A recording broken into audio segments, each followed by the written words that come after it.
Good. Ooh, my hair is all wet. Just got out of the shower. Let me get this thing all figured out how I want to do it. There we go. What's going on? What's going on?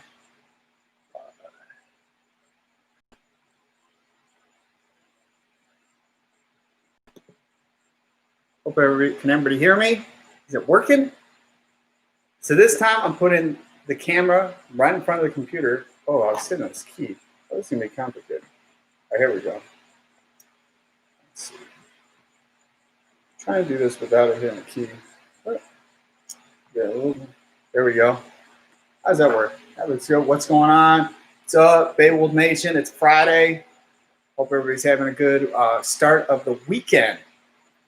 I'm gonna go grab a bottle of water and get a little more people in here and get this thing rolling.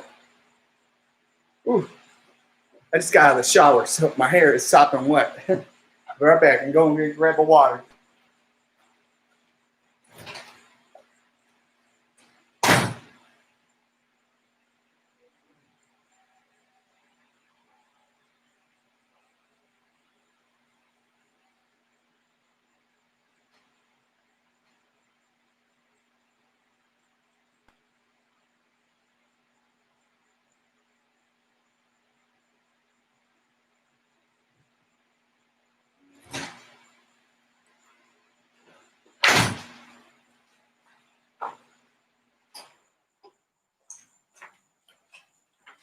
All right, see who else here. Colin, what's up, man? What's going on? What's up? Happy Friday to Perp Skirt. Something, I think that's what it is. Let's make sure the mic's working. Might hear a neighbor kid shooting Nerf guns behind me. Let's get some more people in here and let's get this thing rolling. I think I can adjust the height of this thing too. Let me check this. Can it go higher? No, it cannot go higher. Figure out what I wonder if I can hook this thing right above my sorry for that. You're flying around. Wait. Does this work? Oh, here we go. This might work. Can I do what I want to do? Yes. Yes. Don't fall. Come on. Okay. Almost there. Perfect. Let's get the laptop. Are you doing some riding this weekend? I am not. I am poisoned ivy tremendously really bad. My legs have just gotten worse. So until this all heals, I will not be riding. I haven't ridden for almost going on 2 weeks. Oh, this poison ivy, it's never gonna end. So hopefully everybody else is doing some riding. I'm hoping next week I'm back on the ski. Let's see. Chris asks GP 1800 or FX SVHO. Why are you selling the sea poo? So there's a lot of reasons why. But let's first get GP 1800 or FX SVHO. So the best comparison is the GP 1800R is their race ski. Now you can get that supercharged or non-supercharged. And I think people have modded those up with the stock ones, GP HO, not the supercharged. It got up to like 71. I saw somebody post about that. So the GP 1800R is kind of the race model. Now the FX SVHO would be the best comparison. Would be like comparing that to like an RXT-X 300 or to like a Kawasaki Ultra 310. Not the R model, I would have to say, but that's the best comparison there. And then the reason why I'm selling the Sea-Doo is I want to get into something else and just a lot of stuff going on in the future of all like 2019 models and 2020 and especially 2021 is going to be like the worst year ever for Sea-Doo, guaranteed. And I would stay away from that. So that's kind of one of the reasons selling it too, is that I don't want to be like promoting to you guys like, oh yeah, go buy a Sea-Doo, go buy a Sea-Doo. And some of these horror stories, like there was this one guy I was talking to earlier on Instagram, and if you don't follow me on Instagram, it's _Beowulf. He had, I think it was an RXT-X, brand new one, and then he had the engine got coolant and oil in it, and it's happened months ago, and he still hasn't been able to ride, and it's been sitting at the dealer, and the dealer can't fix it. And I think that's kind of messed up. Somebody spending that kind of money on a Sea-Doo, and he's not the only one. There's tons of people like that. So that's kind of a nutshell. It's a nice ski. It's for sale. You can see pictures and a write-up of it on my Instagram. If not, you can contact me on my website if you're interested. It's $18,000. And there you can see that kid in the background. I've been lucky all these live streams that this neighbor kid is not out. Well, tonight he's out. It's not my kid. So whatever's going on behind me with the child is not related to me. It's my neighbor's kid that stays there. Let's see. Somebody asked. Chris said he bought a GP 1800. Awesome. Cool to see more of these people on the market riding those. Perp said it'd be cool to see a 310R on this channel. Definitely. Kind of what I'm waiting for is to see if they're coming out with kind of where I'm at the fence. Well, first, before any new skis, I'm even going to give you guys ideas. The Sea-Doo has to sell. Now, I'm waiting to kind of see once Kawasaki does the press thing, if the 310R is going to be replaced or something different. That's kind of what I'm waiting to see. They also got Yamaha, might be coming out with a 4-stroke Superjet. I personally think the GP is going to be the exact same as it was for 2020. It's just maybe different graphics. If that, nothing else. Not this year. I think with everything with the coronavirus, I really likely got a lot of companies are doing crazy stuff. Let's see. SoCal Stand-Up says, hey, man, looking to selling all my skis and buying a 800 SXR or maybe a 1500 SXR. What would you recommend it? The SXR is like, I think it's so much fun. You could anything you probably could think of a stand-up, the thing does the exact opposite. It's really nice all around, just fun ski. You know, if you're standing up, kneeling down, to me, I think it's both fun because if you really want to be full throttling, like on a rocket ship, it's a rush.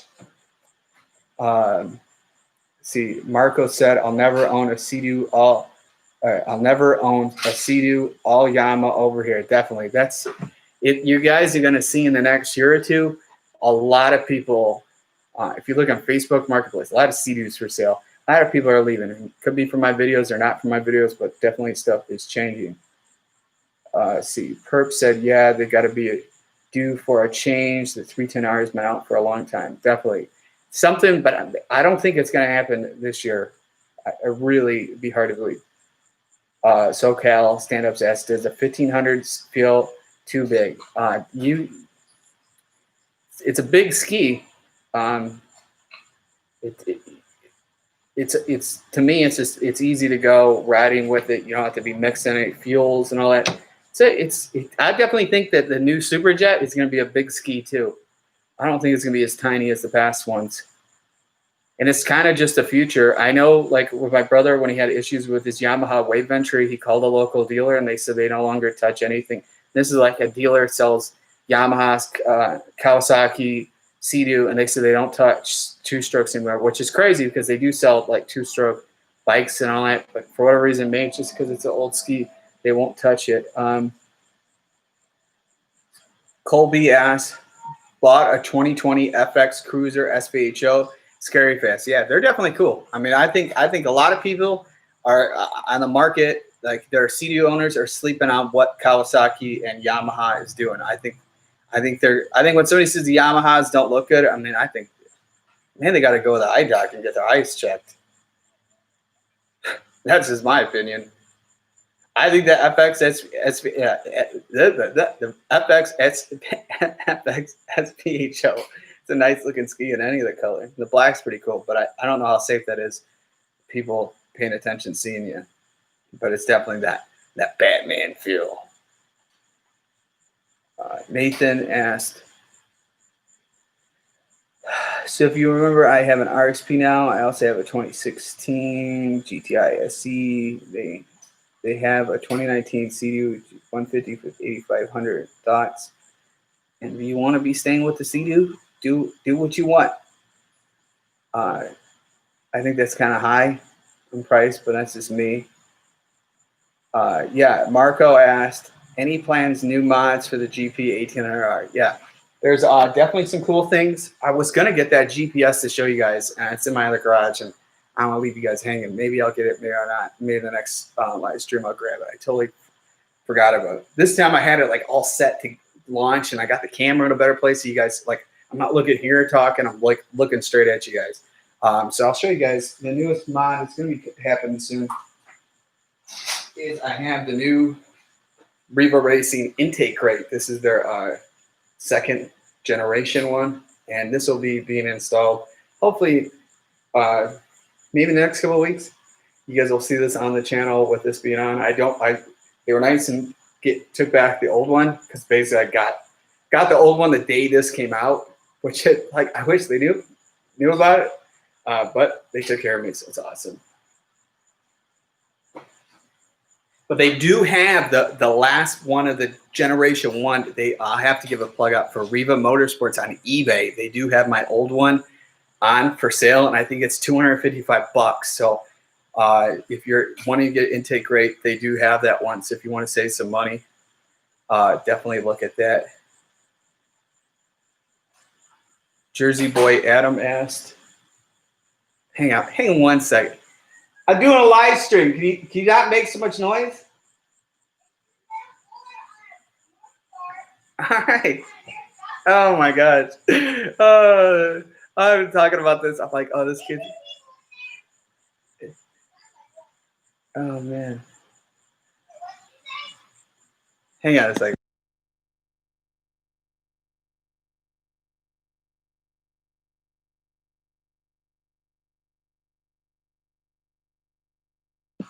All right.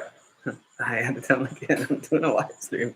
He's like, is there more people in there? I'm like, well, there's probably whoever's watching right now and whoever's watches afterwards.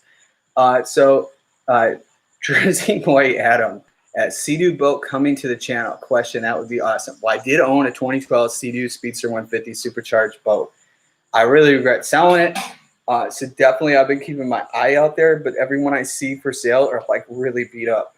And yeah, definitely. It was crazy. I actually had somebody message me on Facebook Marketplace about my Sea-Doo and wanted to do a trade for a Polaris 1000 Razor.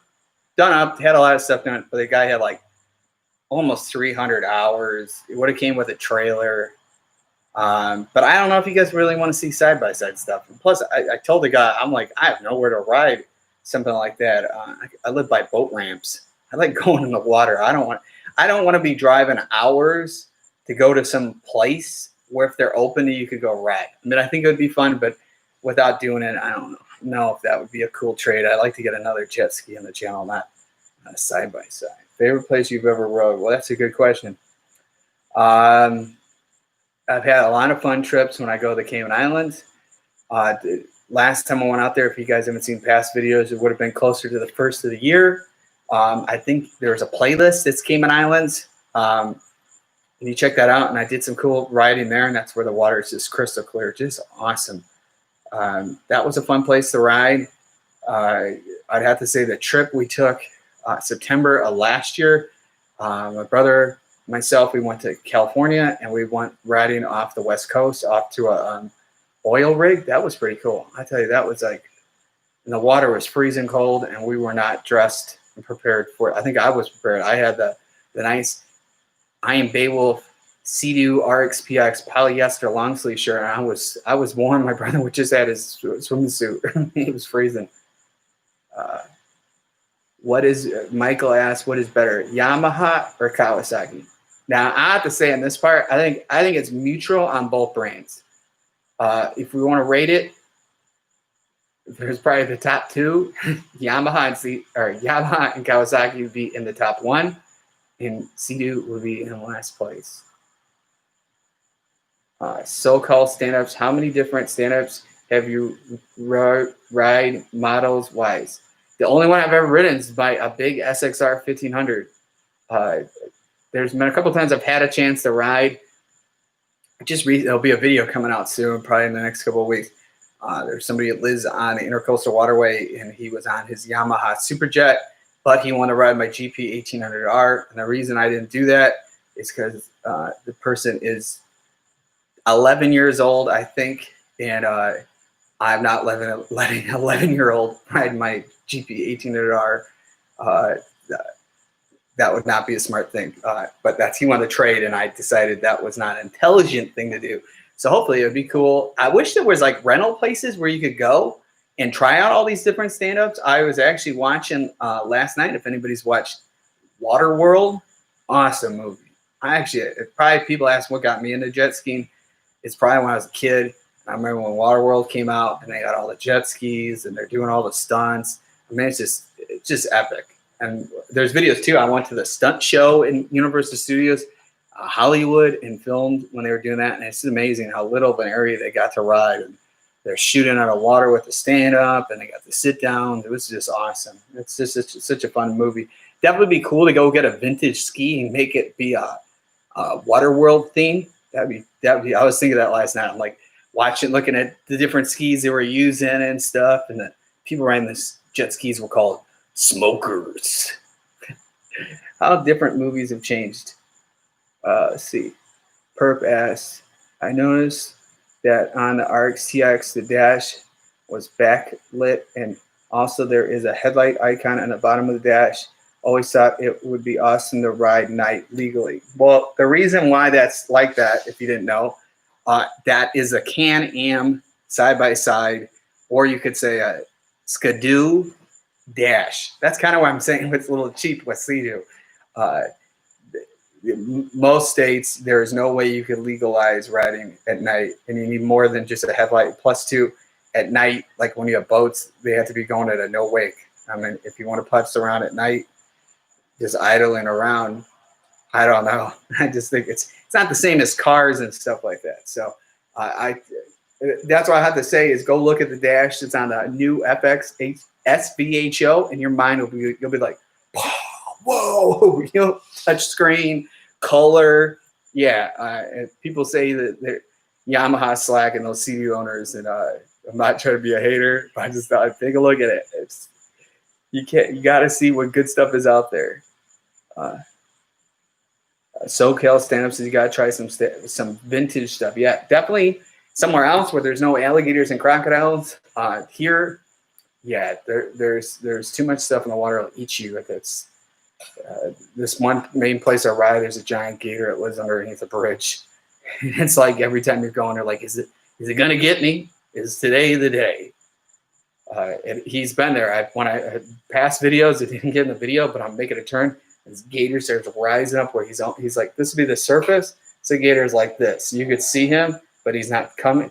And he's just sitting there. You fall off, that thing would just grab me to the bottom. So alligators work. Marco asks, would you ever consider getting an O2 stroke ski? Yes, I want to get a Yamaha Wave Blaster. My brother got recently, like a couple of months ago, a Yamaha Wave Venture 1100. His YouTube channel is The Real Gucci Gavin. I have to be basically fixing this thing. I'm going to be doing videos soon where I'll have to pull half the ski apart and pull the gas tank out to swap it. And yeah, that's going to be fun. But definitely, I'm in the market looking for a Yamaha Superjet.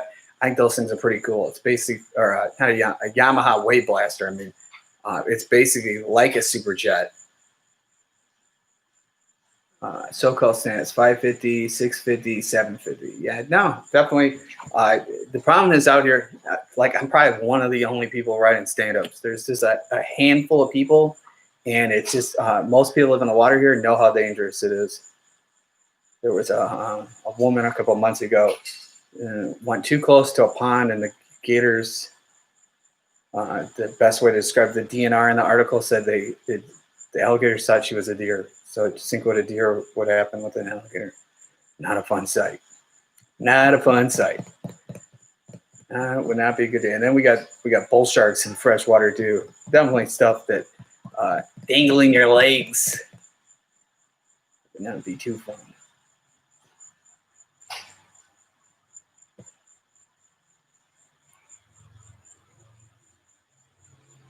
Anybody else got any questions? Let's talk it up. Kawasaki, Yamaha, Sea-Doo. Whoop, whoop.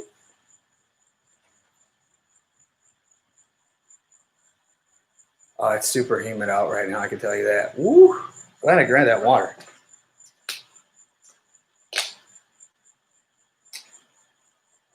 But I'll tell you, this webcam I'm using, man, that's a good picture. Marco asked, is the intercoastal still flooded?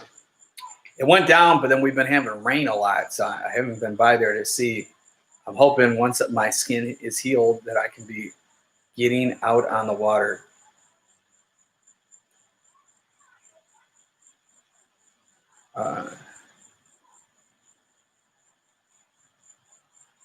Somebody asked, what ski are you getting? Ooh, that's a good thing. First, we need to get the Sea-Doo sold. So the sooner something new happens, the sooner the Sea-Doo sells. If you spam this, you will be taken down from comedy. I don't want to see stuff spammed. That's not a way to get an answer. Why would I can't tell you anything until Sea-Doo is sold. So just got to patiently wait. Michael asks, have you ever rode on a Kawasaki Ultra LX SE 310? If yes, how is it? I haven't been on one of those yet. I think they'd be pretty cool. The hard thing is, like, there's people in Kawasaki's, but actually when you look at used Kawasaki's, it's a lot of people keep those. And it's just funny, is there is just flooded with people selling 2020 Sea-Doos right now. Everywhere I look, everybody's trying to sell theirs. It's like, dude, what's going on? But yeah, definitely. If I was trying to find a 310R used, good luck. It's not going to happen. Most people, they don't get rid of those things. It's funny, even like local dealers, they don't get that much Kawasaki stuff. It's definitely, I have to be contacting Kawasaki, helping them with marketing, because it's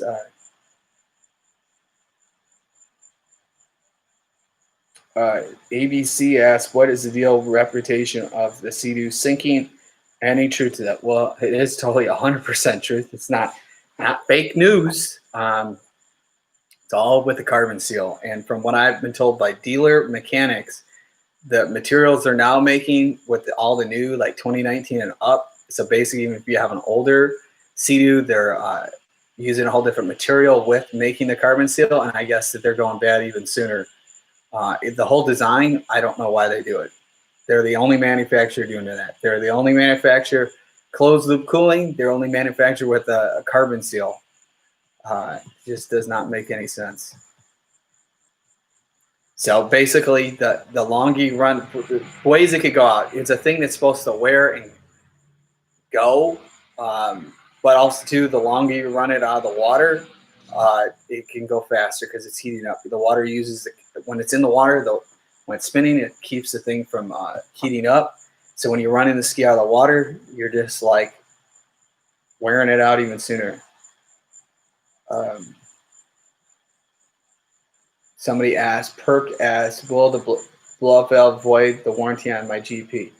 Yeah, basically, in a nutshell, yes. Because you have to drill into your intake manifold. Technically, I mean, if they wanted to be, but the reality is there's the whole two sides to that. Car-wise, usually legally, the part that you modify voids out that part if it caused something to have an issue. The problem with jet skis and stuff, it's all up to what the dealer wants to do. And even people that have bone stock that have issues, they're really slacking on fixing it. So, I mean, anybody, like I just tell you, and I've done a whole video about this, you have to check it out. Like all these people go in and buy tunes and you're sending your ECU.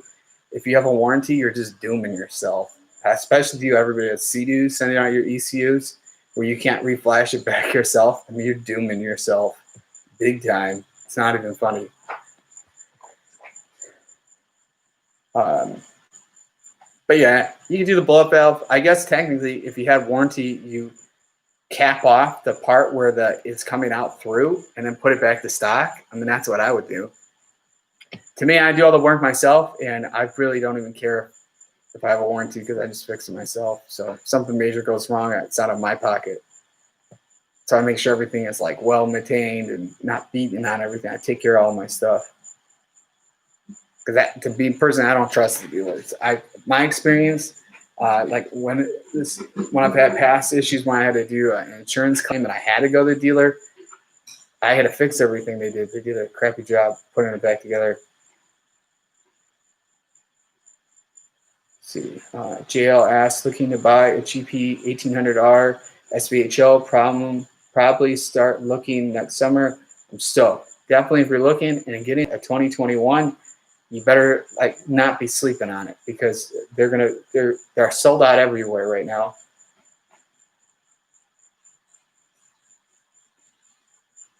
If there's a lot of background noise, I'm sorry, but his neighbor kid, tell him turn it down.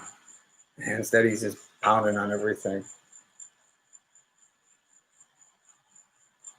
Let's see. SoCal stand-ups, newer to the channel. Any mods under the hood of the SXR 1500?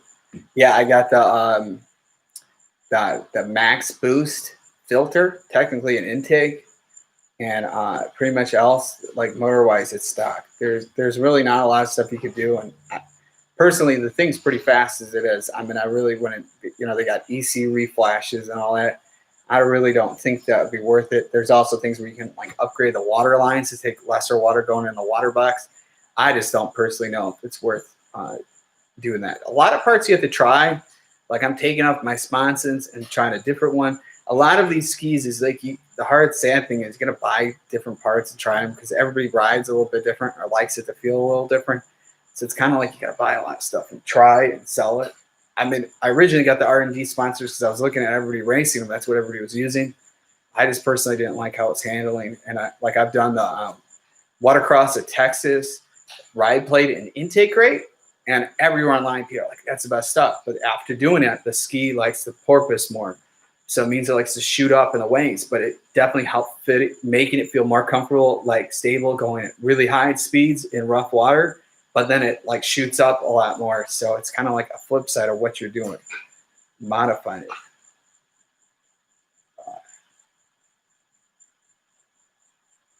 I think it's Amaro. I'm sorry if I can't pronounce it right. I'm bad. What is the top speed on your GP? It's gotten up to 77 miles per hour on the GPS. Bait said, yo, what's up? Not much. Just answer you guys' questions on a Friday night.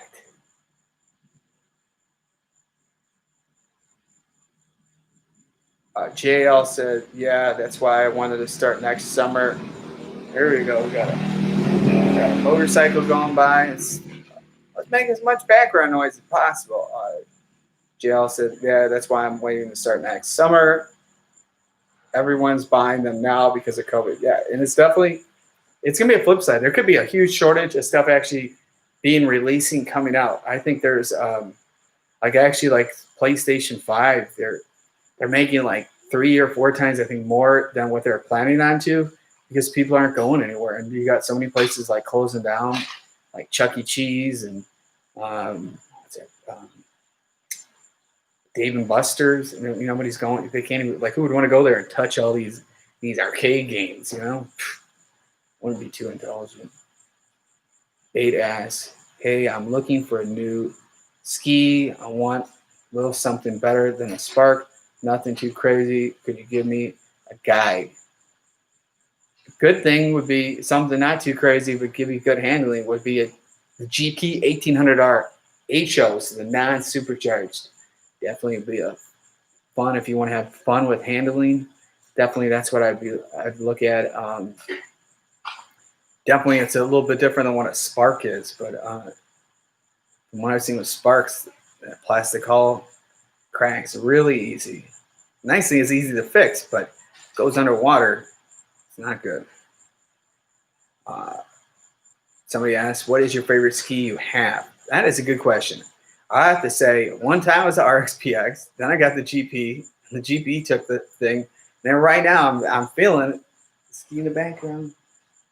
This is a lot of fun. It's definitely challenging. Everywhere you go, the thing rides totally different. I just think it's a skill thing. I think it's fun. Yeah, Bate said his GP 1800R. That's correct. I'd have to say both. I mean, they're both fun. And see, too, this time here, I have my Amazon store, amazon.com/shop/IamBeowulf. I have different trickle chargers. And actually, all the skis right now are on trickle chargers charging. I haven't had them plugged up for a little bit. And actually, the GP battery is like way dead. And it's really good to always make sure you got them running all the time. Make sure they're always being charged up and lasting the longest. Because this ski is a pain in the butt. If you have to move the battery out, it's like, it's not too fun. Bates said, I rode the FX Series 2. Is that the same seat, hull, and the GP? No, it's a completely different ski. Basically, the best way to describe an FX SVHO is a straight comparison of the RXT-X, but the FX SVHO is like a million times better. And they just came out with those, what, 2019? Definitely wish they were out when I was buying the RXT-X, because there's no question when I would have bought it. But probably would never even bought the RXT-X.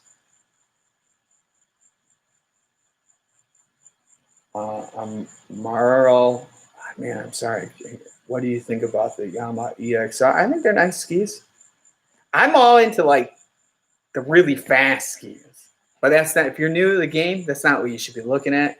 Kind of step your way up. I mean, the nice thing I have to say with Yamaha is they really have long warranties you can buy. That probably really would pay off if you're, and I think they're like a limited hours. The flip side is like, don't be modifying the ski, because I get sent stuff all the time, because I think my warranty, my Yamaha is over. I wouldn't even waste my money because they wouldn't cover anything. But definitely, somebody asked again, what, let's see, Camden, I think I'm saying, what your favorite color? Oh, that's a good question.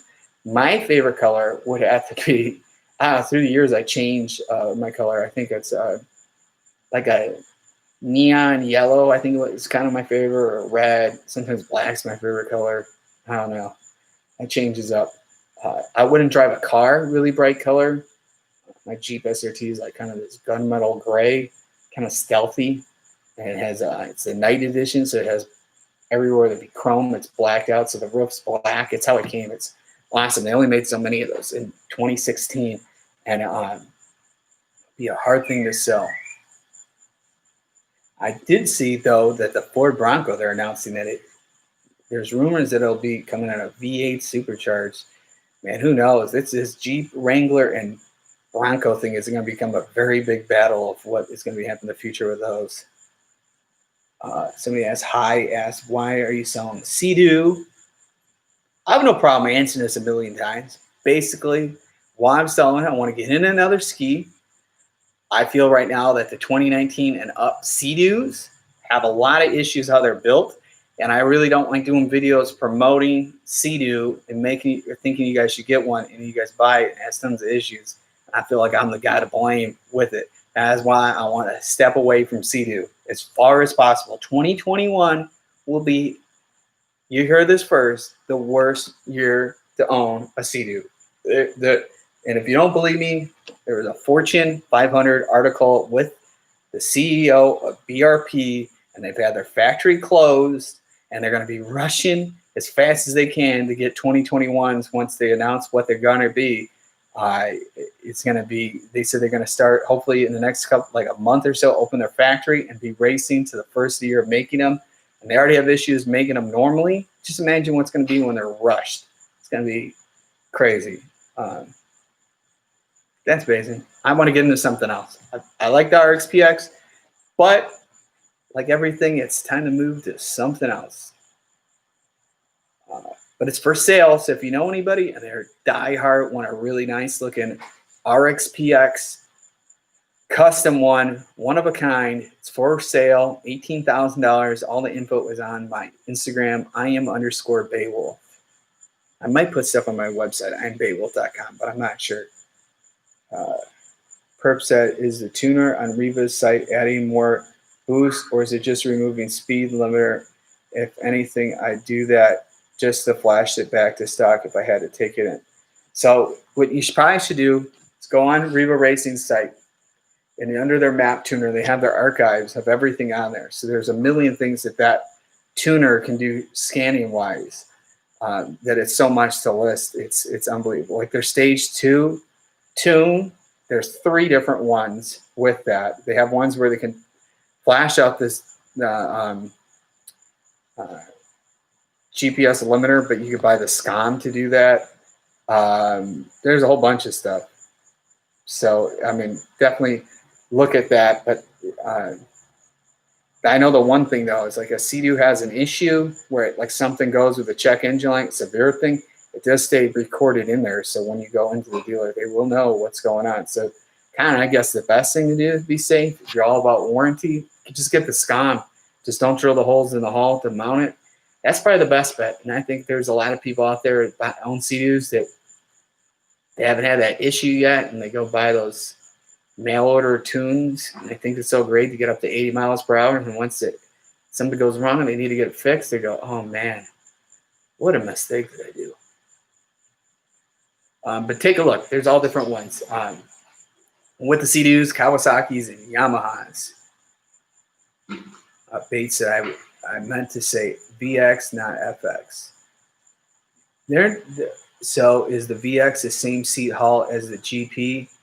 I think the seat's different because actually when you go on Jettrim's site, they have seats all differently done, and the GP 1800 has its own category. So I think the seat is different, somehow design shaped different between the two, because otherwise I think they would have a category all titled into one. That's just, I may be wrong, but that's why I've seen on their site with their seats, and other companies that do seats said the same thing. Bade also said, what's your opinion on the Dodge Durango Hellcat? I think that's cool. I've been seeing a lot of stuff. My dad owns a Durango, 2018 Durango SRT. I think that thing's really sick. It's white with red interior. Awesome thing. We did, like, if there's past videos in my playlist where we raced against each other, my brother and myself, in the cold weather of the Midwest, and those vehicles were, I did a lot of videos like right when the Durango, my dad got it right when it came out. Did a lot of videos, got a lot of traffic. So basically, the best way to describe about the Durango Hellcat is basically a different version of the Trackhawk. Now, what I'm seeing with everybody at the Trackhawk is their transfer cases are going out on them, even stock, because of the power. I know I have a lot of B Woody. Give a shout out to B Woody. A lot of B Woody suspension pieces on my Jeep SRT, and they had their own. And I think they were bending. There were a lot of parts there bending that were, there's parts on the Jeep that are shared throughout all the models, and they were drag racing it and like bent this thing right in half, and it was like unbelievable that Jeep didn't upgrade that part.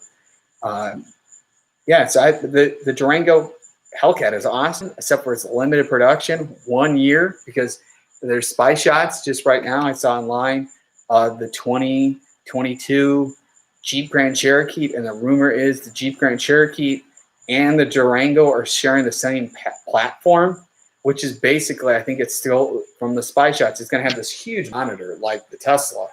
The spy video I saw, it looks pretty cool. So that is why the Durango Hellcat is 1 year. It could be coming another year, but the last year of that body style Durango is pretty much their show out. And I think those things are going to sell like way overpriced. The hard thing is you see all these vehicles coming out and they're not coming out anytime soon. And when anything's limited, dealers just go ching, ching, ching, ching. Amrel said, yeah, they are the same haul. Perp said, SCOM question, is that how you spell it? Haven't heard of it. Yeah, it's called SCOM. I got one in my cabinet. Put that SCOM. I just had it out. Here we go. Yeah, this is what the SCOM is. So you only get to use this once. So you can't buy one of these used. It does not. It's programmed for one ski alone. But basically, this would plug in, and then the stock plug would be out. And then they have required you to drill this, but yeah, this is what it is. You can. It's not gonna focus, but yeah, this is what SCOM is. So I can't even sell this because I got 2 of them, and one's for my old RXT-X and one's for the RXP-X. I don't know which one it's for. Let's see. Crip said, "Never mind, I found it. Thank you, sir. No problem. Luckily, I had it fast to show you." Meryl said, "Would you go EXR or VX Cruiser HO?"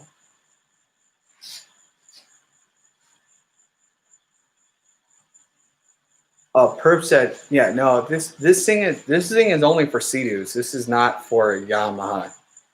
I thought you were asking. Somebody was asking about this with a SCOM for Sea-Doos. This is a Sea-Doo product. This is not for. The only way you can do stuff is the reflash with a Maptuner X. And I do not have one of those in my garage. It's inside my house somewhere. Meryl said, "Would you go with the EXR, VX Cruiser, HO?" Both are good things. I mean, the best thing you got to do, go to the dealer, sit on them. If they got them available, there's a huge jet ski shortage. And, yeah. And people are going to see once they announce those 2021s, it could be on all the manufacturers. It could be, who knows what's going on. I mean, stuff is just getting worse around the world. It's crazy. I was watching this thing last night, and if it's true or not, I like to watch like a lot of international news, what's going on. Make a long story short, there's tremendous flooding going on in China, and what they're claiming is 90% of China is underwater. And I thought, hey, let's go watch Waterworld. But that's why I watched Waterworld last night. I'm like, hey.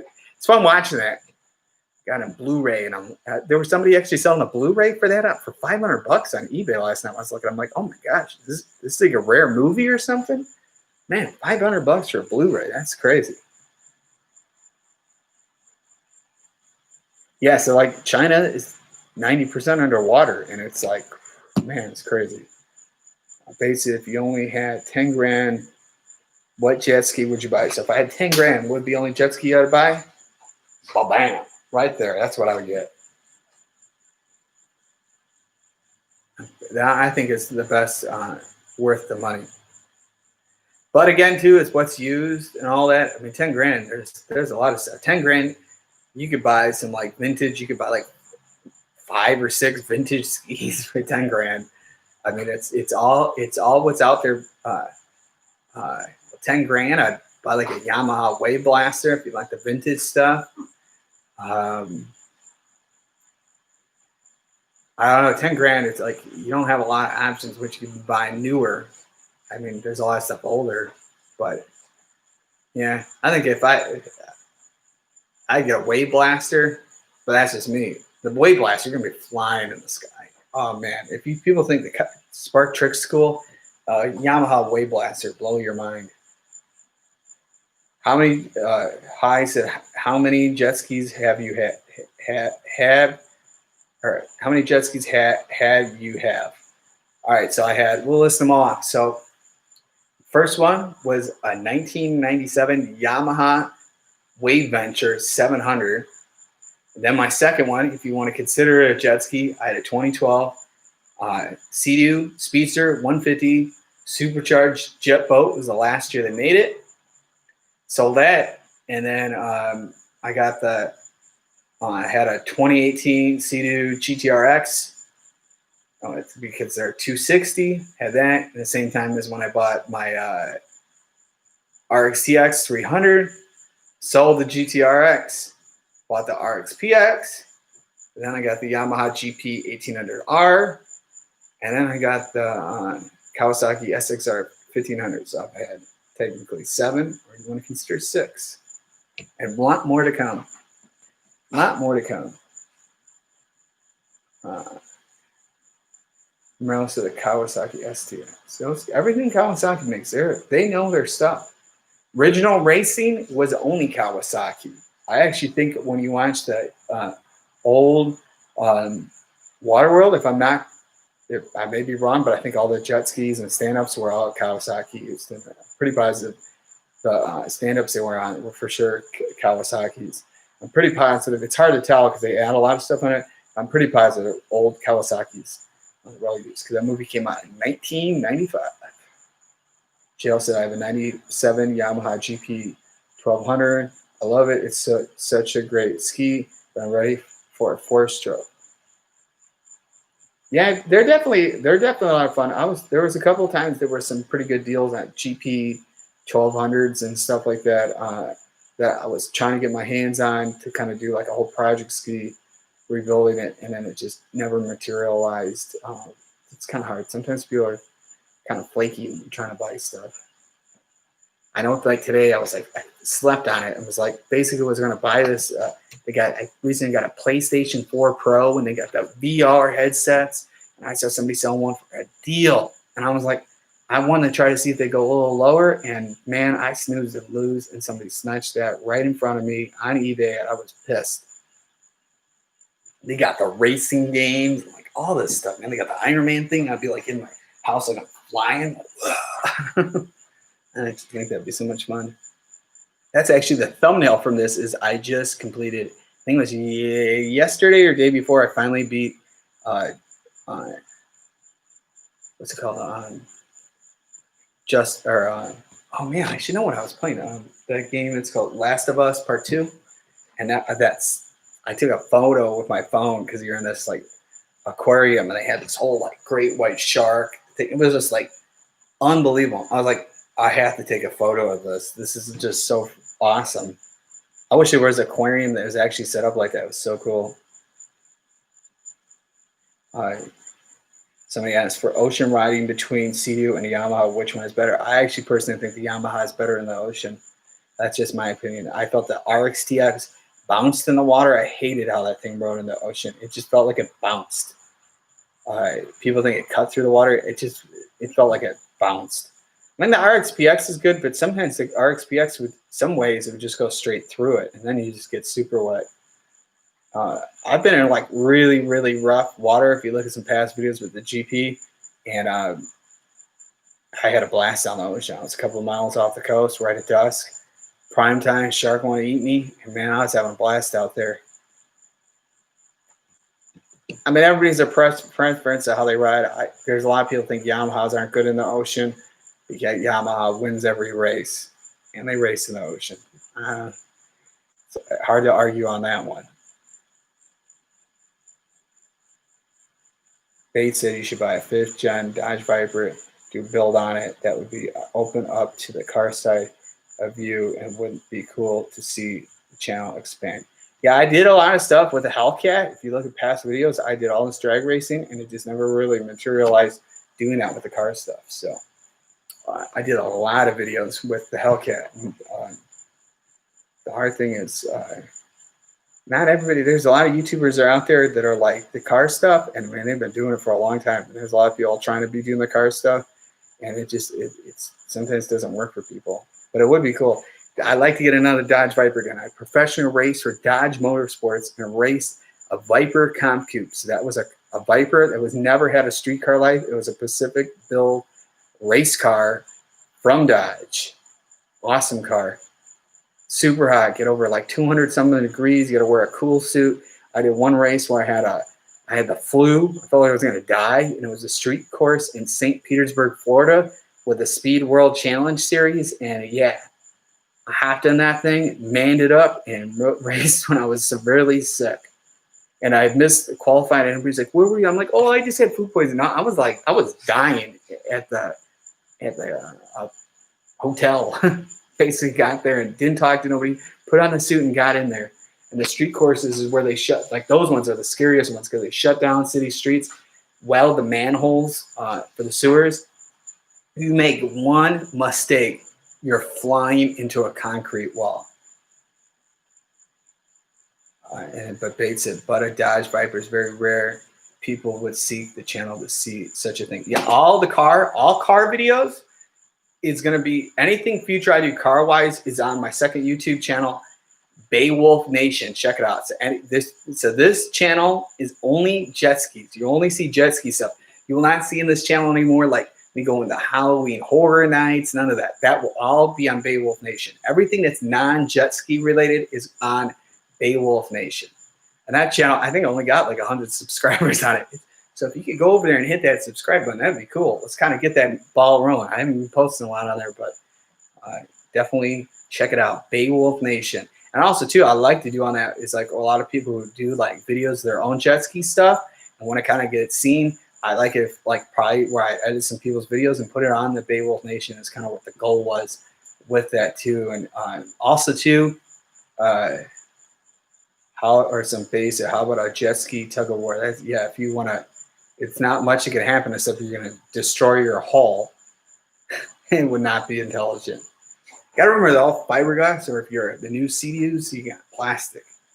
The one cool thing, and this is kind of a first, which I'll be working on, is I'll be starting with the Beowulf Nation, is doing group, like kind of like a club group rides and having it where they'll be all around coast to coast.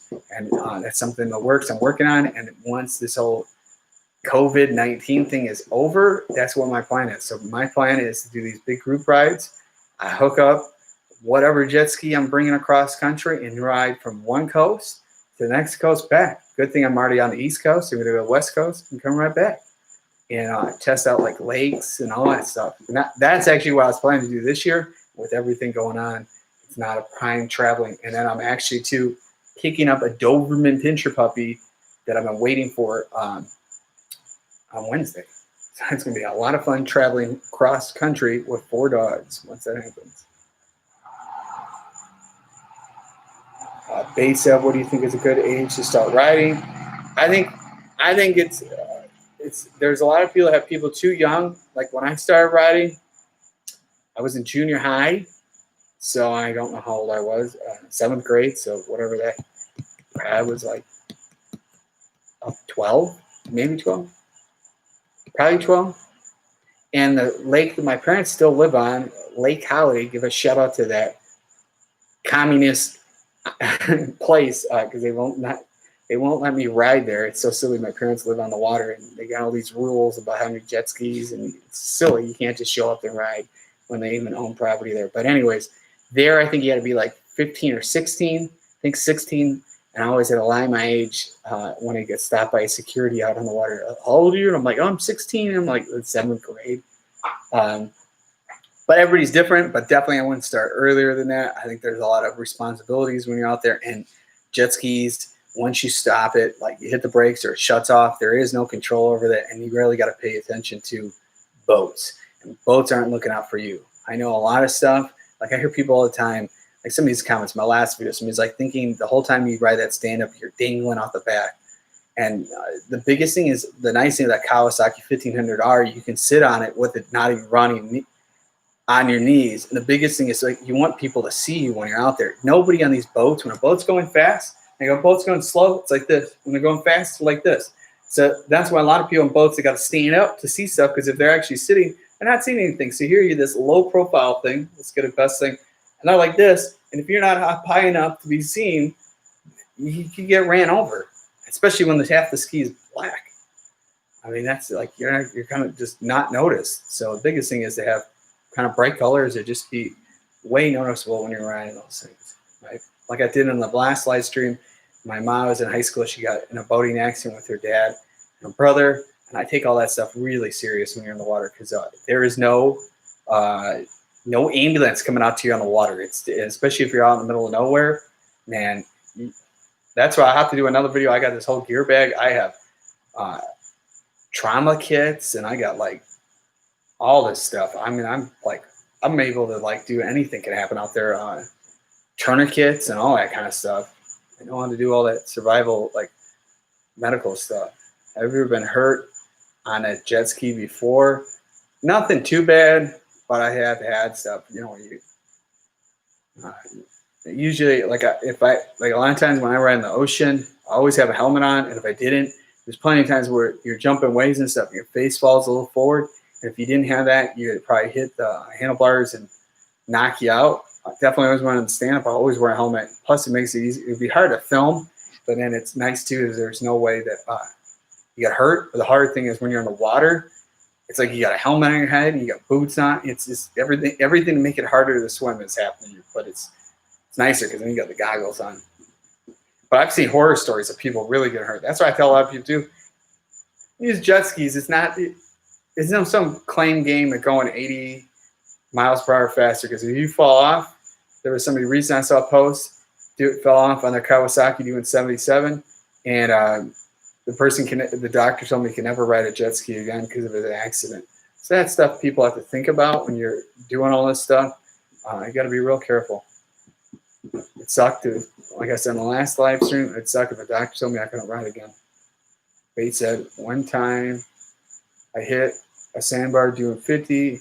Thank God I had a life jacket on, not for that fact of swimming, but I softened the impact when I hit the handlebars. Still had a mark on my chest. Yeah, no, it's definitely, that's why like the old school life vest, where they go over your head and they're real bulky. Nobody likes wearing those. Those are made when you fall off, that it keeps your head above water. And then all those people don't like wearing those, but that's why they're made like that. And everything else out there where it's like a vest, when you fall in, your face, if you're knocked out, your face is going to be underwater and you won't last that long if somebody can't help you do CPR. And it's hard to do CPR when you're in the water. Yeah, you're lucky you didn't get more hurt than that when that happened. I've seen a video on YouTube where a guy was jumping waves, not a big wave, and he flew in the air and hit his handlebars. I tell people all the time that if somebody says I shouldn't be wearing a helmet or they think they know it all, guy handlebar slit him open like this, and the guy was facing the water and he's bleeding like crazy, and none of those people had anything to stop the bleeding, and they're way off in the ocean, and you don't have much time to save somebody's life. And then especially blood in the water attracts stuff that likes stuff like that. So it's definitely it's a whole mix. You got to be real careful.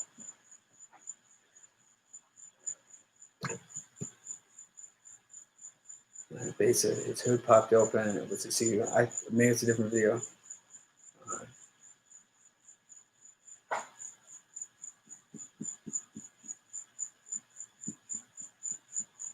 Yeah, no, but definitely safety is a big concern when you're out riding and stuff like that. I think there's a lot of people that just don't realize it.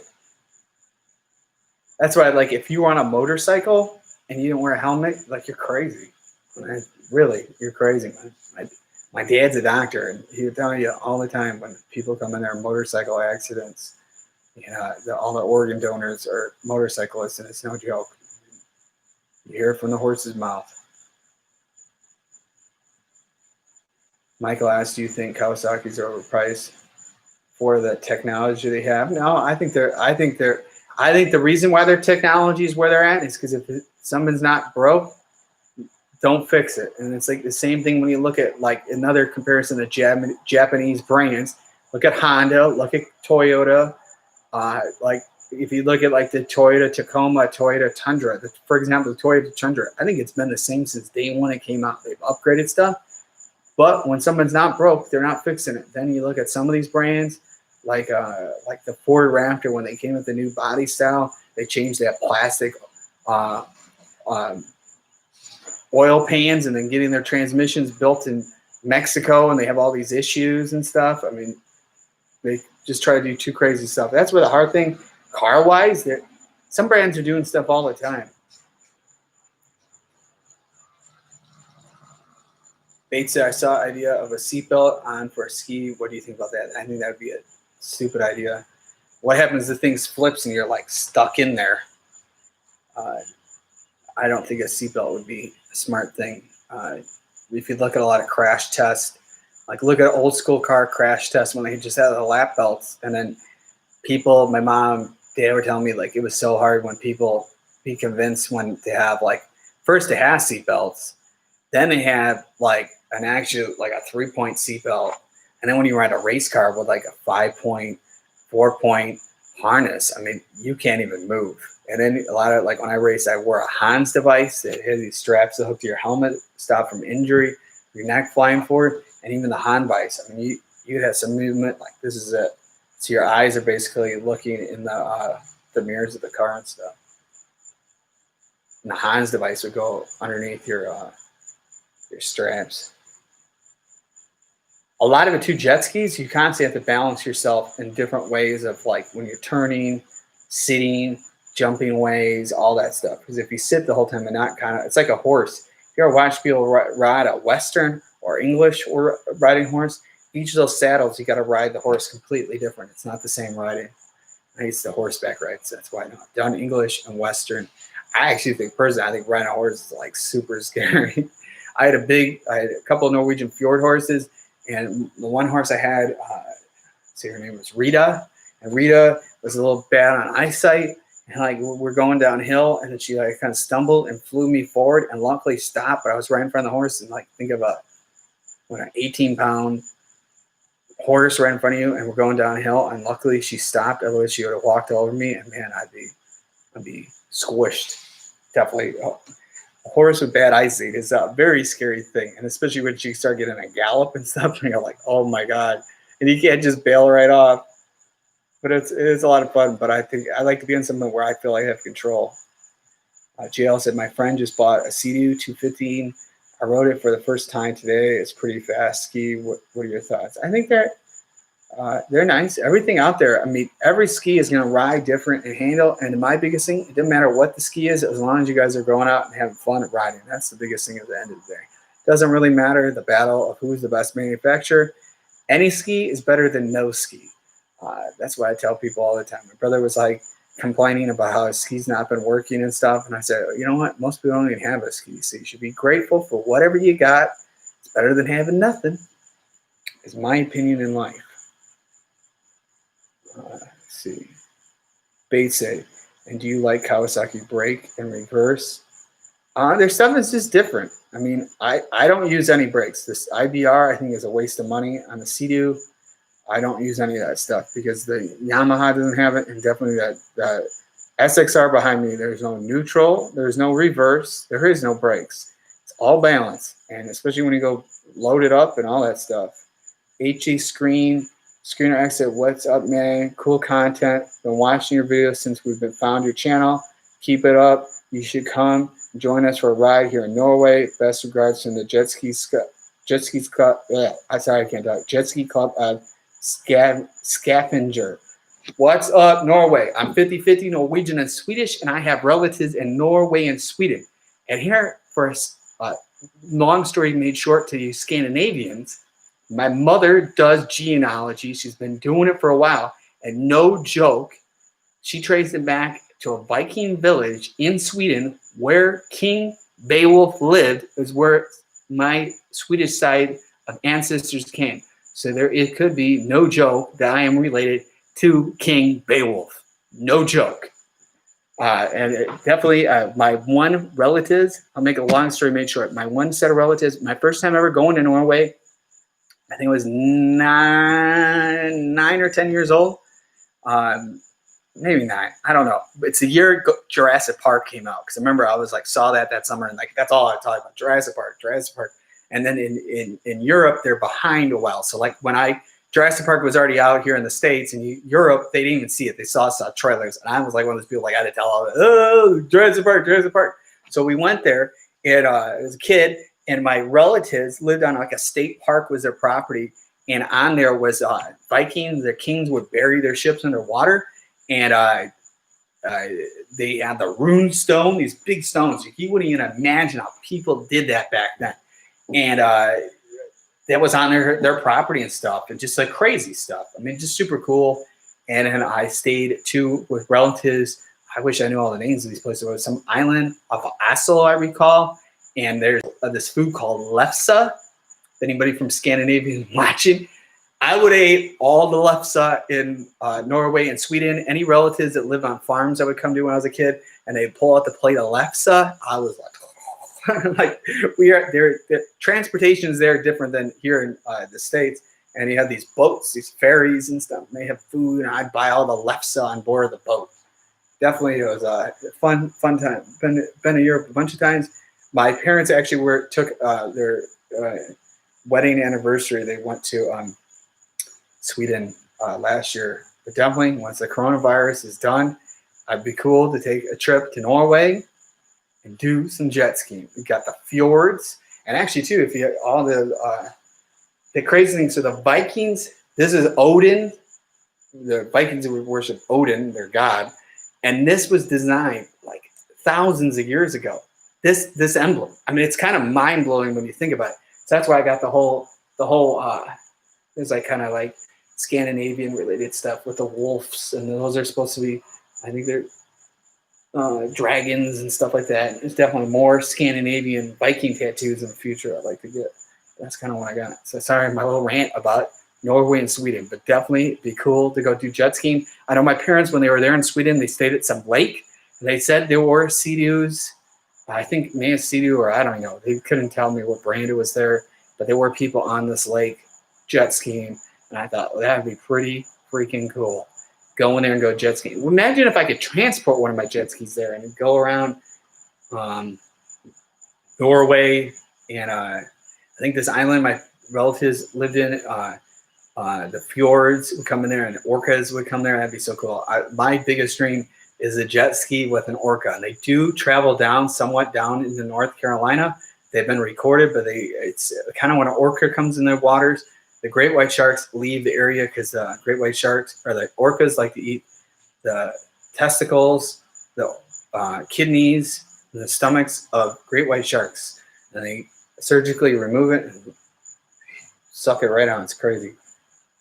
All right, let's go back. I just got a whole huge rant. Face it, I like what you're doing here, talking to your fans, being honest in what you say, and rep props, man. Not many people take that time to do this. No problem. I think this is kind of cool. The hard thing is I get kind of where I started doing this is I get a lot of comments, and it's really, really hard to respond back to it, because when you comment like an old video on all my YouTube stuff, I can't find it and see it. So it's like I comment once, I'll never see it again.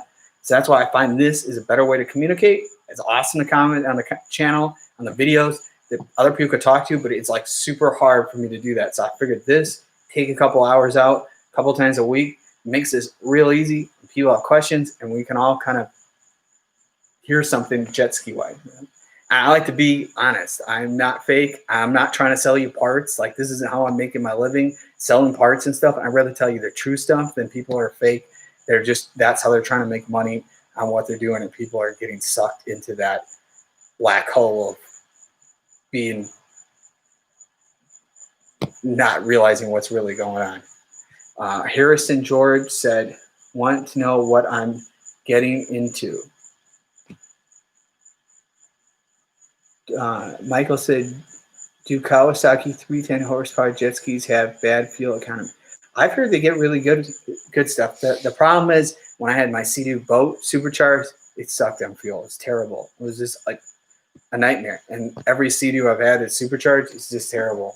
It's not by the size tank. It's just, they're just terrible on gas mileage. Base said, is there going to be a point where you give Sea-Doo another shot? That would be, let's give it like a long story short, mate. It's kind of messed up. So I've been doing, if you look, I'm like the OG of Sea-Doo YouTube videos, right? And what I find is kind of like upset me, where I just don't like Sea-Doo as a brand. You know, they follow me on Instagram, right? But here they do this whole post claiming you're getting a free Spark Tricks. Oh, look like you're a content creator. Here I've done tons of videos selling machines for all these brands and not seen anything out of it, right? Wouldn't you figure it'd been just nice if they could have gave the Sea-Doo Spark Tricks to me? Not complaining or anything, but I just think it's kind of messed up. And I've seen like they're talking their top contenders, and like one was like a 360 photo on somebody on a Sea-Doo. I did that a couple years ago. I mean, it's like when I've already done stuff, and then they're like, you know, it's just I just there's stuff how Sea-Doo runs stuff that I think it's real fake. And there's a lot of other people doing YouTube videos where they get the stuff handed to them and they just kiss Sea-Doo's butt. To me, I'm one that's honest, and I wouldn't want somebody telling me what to say. I'd rather speak it how it really is. But yeah, that's kind of where I think there's just a lot of stuff with Sea-Doo. I just think it's messed up. So getting another Sea-Doo, I don't know. I mean, the future of Sea-Doo is not looking good. Also do like Calabash Seafood. Love that place. Also Bass Pro Shop there is awesome. Yeah, I think a lot of these. You're talking like, yeah, I like that. I like seafood. I like I don't eat a lot as I used to. The crazy thing is I've done research. A lot of stuff. There's a lot of plastic in the ocean. If you didn't know, and I always say every day is Earth Day. I watched this whole study where like for every shrimp, there's like X amount of ounces of plastic in it. So then when you're actually eating shrimp that's wild, you're actually getting plastic in your stomach and stuff. There's just a lot of crazy stuff. Like this is crazy. There are a lot to blame. If you guys didn't know, Leo, my German Shepherd, died, and he had issues. Well, Pike has had tons of surgeries. He had his gallbladder removed, and he just had cancer, multiple spots taken on. He was eating Costco, Kirkland salmon food, right?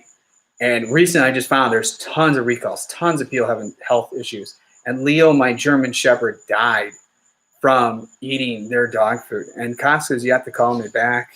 And crazy thing is I've seen in Costco, they sell wild salmon or farm-raised salmon. You go to Costco and go look at their salmon, and there's actually worms moving around in the salmon. And I called them out about that too. And the woman's like, oh yeah, that's just normal. It's just that fresh. You burn it out. Like, who would want to eat? I love salmon, but I don't want to eat salmon with worms in it. Give me a break. That is just disgusting.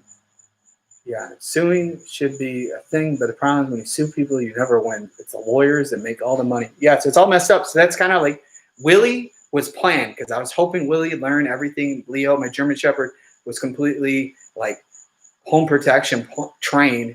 And I thought my other two Bull Terriers learned a lot from him. So I was hoping Willie learned everything. And Leo died weeks before. I think it was like 3-4 weeks before I got Willie. And the crazy thing is Doberman Pinscher puppy, she's going to have, I don't want to say what it is, but she's going to have a Norwegian name. And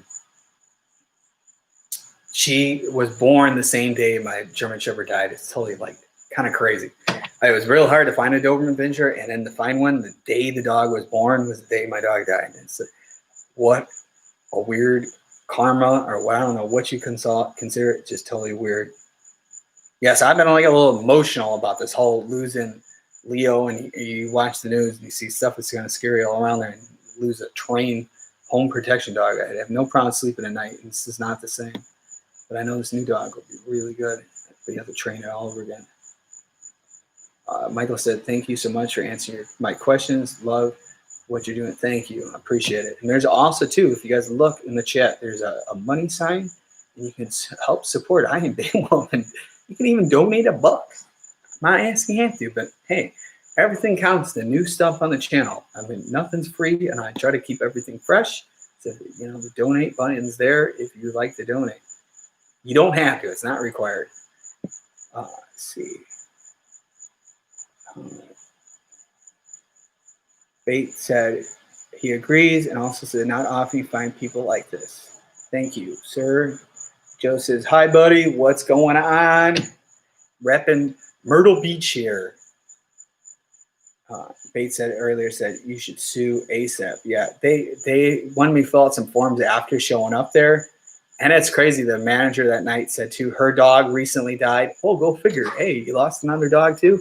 And it's totally crazy. And then you find out that food is like manufactured by Diamond, and it's very big. I think Diamond's not a good dog food brand.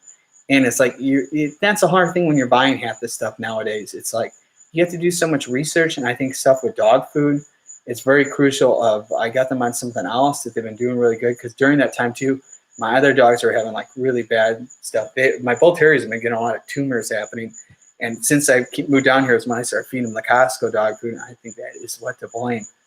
And it's crazy. Leo, I think he was only like 6 years old. So a young dog. He was a 120-pound German Shepherd, man. And I tell you every day, I wish I had him back. But you can't change stuff, and you got to keep moving forward.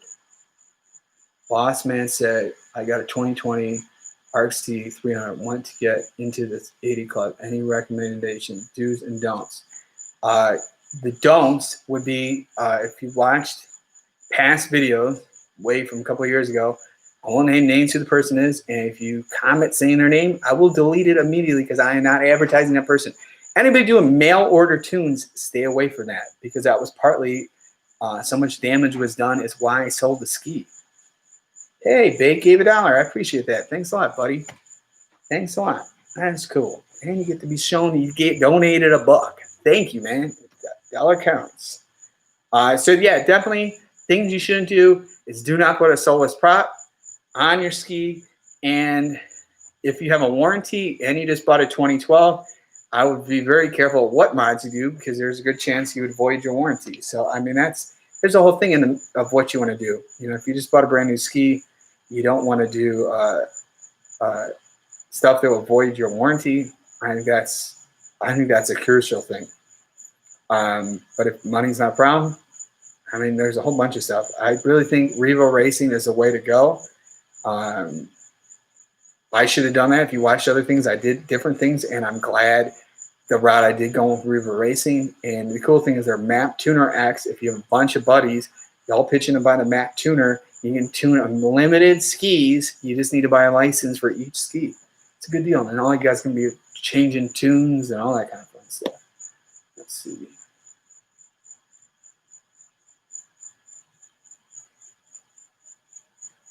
Joe said, what good question I have. I have a 2019 RXT-X 300. I think warranty is like a crucial thing, especially all you guys have a new Sea-Doos 2019 and up.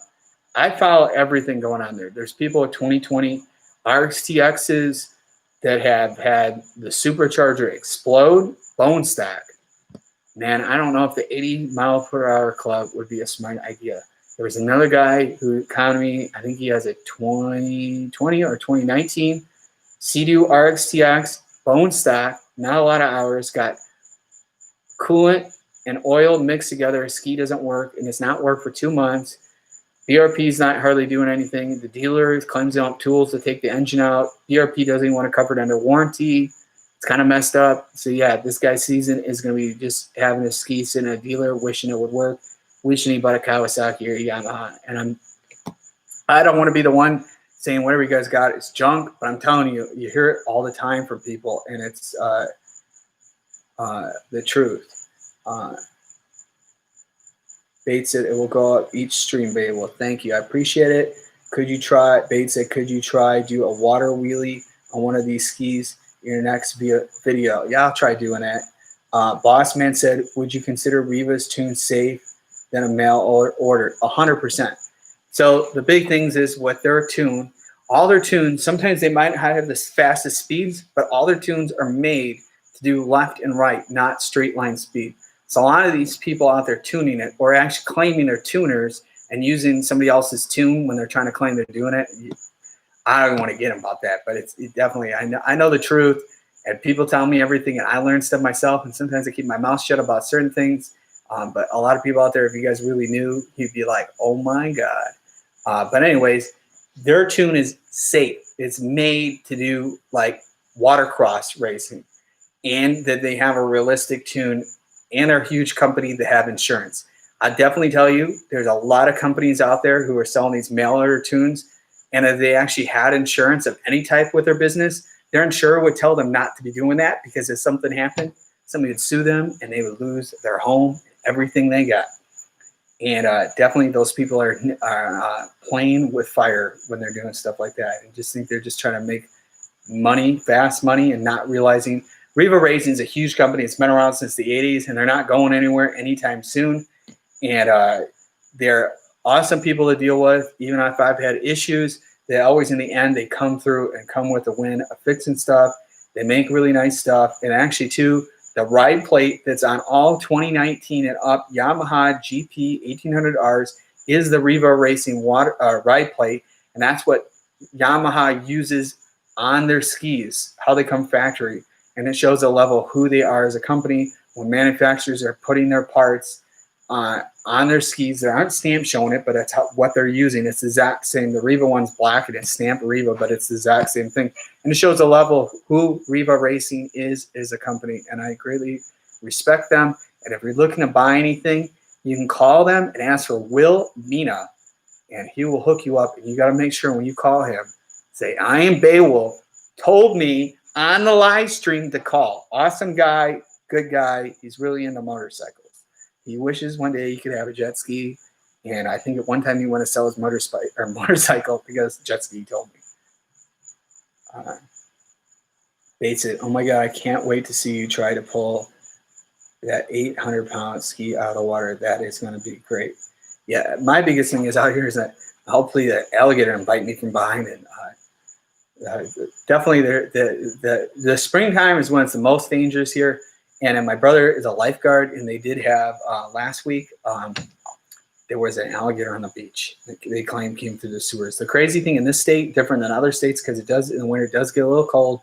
The alligators stay in the drainage pipes and then become orange, and it's the only place in the United States that gators turn orange, and it's from the rust in the sewer pipes.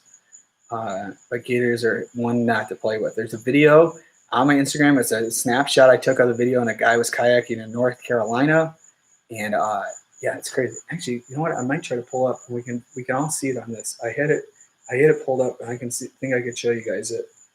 But it's crazy. This guy's kayaking. It's on the Waccamaw River of North Carolina, and this my mom sent it to me. Let's see if I can get it to work. Okay, this video has gone viral. Stations all across the country have aired Peter Joyce's video of an alligator attacking his kayak. I don't know if you guys can. Yeah, you can see that. Peter shared the video through See It, Snap It, Send It. He's just paddling along the Waccamaw River when that gator hit the kayak and tipped it over. Peter managed to get upright and paddle away. New at 10 tonight. WECT's John. Yeah, no. So you got to find the video, but it happened in North Carolina. Yeah, and it's crazy because this gator wasn't full size, but it's just sitting there. And what gators do is they don't swim around for prey. They sit there and they wait for something to come to them, and they snatch you up. So that's a big thing. You know, there's tons of videos that you follow a shark, they'll turn around and take out try to get you on the ski. And definitely, I tell you, fish like noises, and a shark's a fish, and they like to follow noises. Think of that when you're in the ocean or water, fresh water, where there are sharks. Yeah, Bates said, "Oh my God, I saw that. Not cool. It's scary." It's lucky the guy, I think the gator gave up when it hit the plastic and did not feel it was something to eat. And the guy is lucky he didn't drown. Yeah, Joe said we have gators all over the place in Florida. I wouldn't doubt it. There's crazy. They had that one that happened remember the one that happened at Disney World with that kid? And there's rumors. I watched the video. It's crazy. It's totally sad that kid died by the gator. But somebody who was, I watched the video, played as Mickey Mouse character at Disney World, said that family the next day were like meeting Mickey, and this girl was Mickey, didn't see what her face was, and said that the family were like going to meet Mickey the day after the kid died. I think it's totally crazy. There's always more side to a story than what the news says, in my opinion. Bates said, "What do you think about the RXT-X 350? Yes, it's a thing. Well, I think Riva sells one. They're kit things. I mean, their kit skis are cool, but it gets it. My biggest thing, and I've never asked them because it's really not in my business, but when you buy one of those skis and it's all done up, I don't know how it worked going to a dealer because they did it up, and even though they're Riva Racing, all these dealers have their own opinion, and you might not have stuff covered under warranty. But if you live around them, you should be all right. But I don't know. I mean, that's my biggest question. I've never really asked them about that, but they do sell, and they could be worth something. I personally wouldn't buy one because I like to do videos like showing how to install it all. I wouldn't want to buy something when it's all done up. I like to show how you install stuff. So like if it's already all installed, I mean, you just see videos of me riding. You can see me how to put it together. I have two iPhones. I have an iPhone X and I have an iPhone 8. Everything I have is Apple. This I'm on is my Mac Pro or MacBook Pro, and then I have a Apple Pro Tower. I think that's what you call it. Real expensive computer. It's the one I do all my editing in my office. Well, no, you want to talk about leaking? Anybody, I don't know if all my viewers go on TikTok, but if you're on TikTok, delete it because it is facts that the Chinese is the one, the Chinese regime runs TikTok. So everybody doing all the TikTok videos, you're working for China. And it's crazy. I deleted it because my username on there, I use my telephone number. And I started getting these group text messages where you can see all their numbers and all the text was in Chinese. And then as soon as I saw that before joining TikTok, I knew there was all leaked. Anybody who worked for the U.S. military were advised not to do that because it would leak out their info of where they're at when they're on duty, the armed forces, government officials. And I still joined it, and almost I get these texts with this, and I immediately deleted it and do not have the app. I don't care what's on there. Said, yeah, TikTok leaks all the. I think they could access. I saw this whole video. They could access your router and everything, your location, all your contacts. Oh my gosh. I was like, what am I doing on this thing?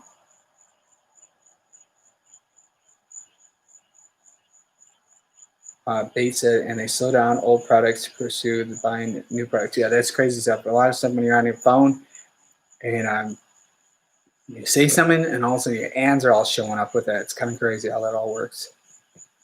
I had it like one time, I don't eat donuts, and I was like thinking to myself, oh, I want a Krispy Kreme donut. I don't know why. I didn't even say it. And all of a sudden I was on Instagram, I'm getting ads for Krispy Kreme. I'm like, are they reading my mind? It's totally crazy. No joke. All right, so we're at 1 hour and 25 minutes. I'm kind of steering off of jet ski questions. Yeah. Somebody, Joe said, you need a new hairdo. No way. I'm growing it longer. This is my style. I'm a Viking. This is how it is. It's better to be different than looking like everybody else. Hey, and the nice thing too, this hairstyle, I don't need to go see any barber. I just asked my brother. He just recently shaved my sides for me. And I got this like 3-way mirror, and I could shave my whole sides myself. I wouldn't even need anybody. It's nicer. It's faster. But yeah, I'm no mercy of waiting for a barber for help. This is like the survival haircut. Think of how people were a couple hundred years ago, man. There's no barbers or any of that kind of silly stuff.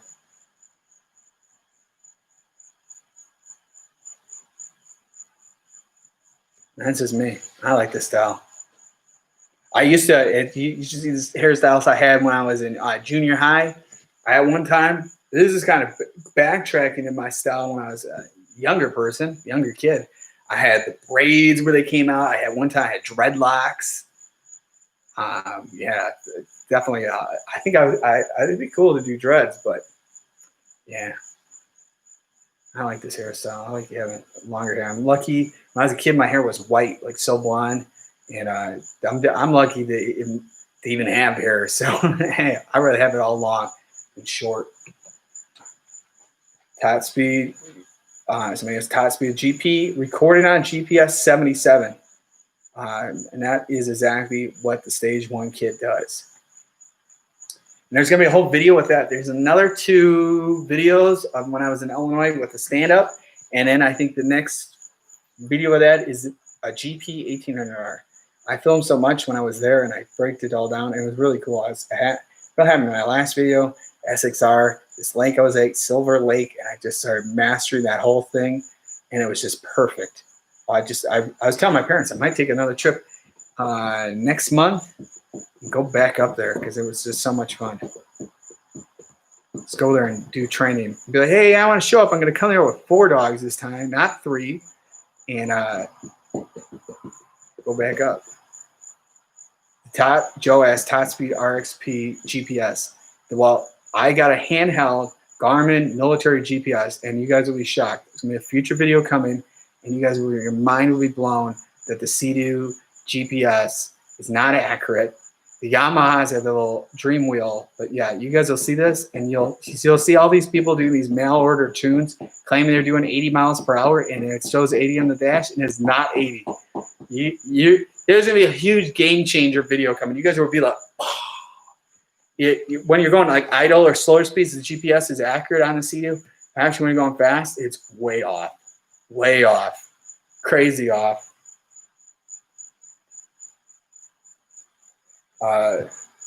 Somebody asked, are you planning on upgrading the GP more? Yeah, I plan on sometime soon. I don't know when. Doing the stage 2, but repitching the stock prop. So I was at first looking at, there were a couple of people selling used props, and then I was like, oh, I thought they were a good deal, and I looked up what they were selling for, and then saw like it's cheaper to buy a new one.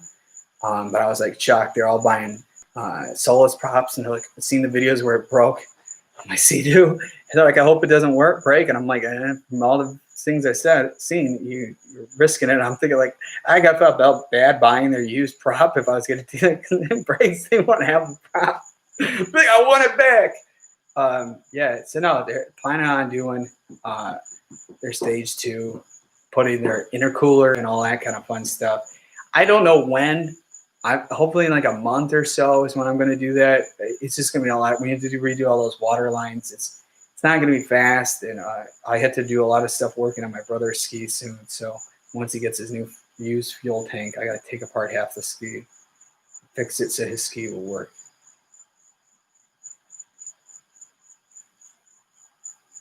He said, the time I hit the sandbar like I did, I was on a VX Limited, and after I hit the speedometer, it was messed up really bad. Yeah, the speedometer is not accurate on those.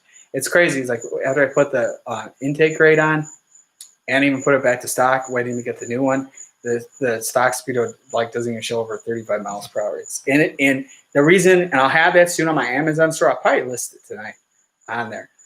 But there's other ones like Can Do that has like a digital or a GPS one, and the reason I didn't do that is because, again, it doesn't like.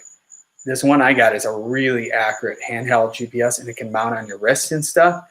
And so then I can mount it like on the handlebars real nice, not like some big honking thing. And it's exactly like the military use. It is what the military uses. And that's why I went with that instead of doing that, because I could care less what the dash says. GPS is the most accurate. JL said, is your RXP up still for sale? Yeah, it's for sale. So if you know anybody interested, it has a lot of stuff done. It has 80 hours.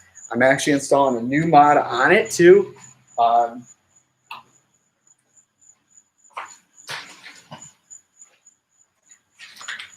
Riva Racing Girdle. This strengthens the stock intake manifold. I was told by Will in sales with Riva Racing, somebody's stock intake manifold split in half just from jumping waves being bone stock. They're really thin.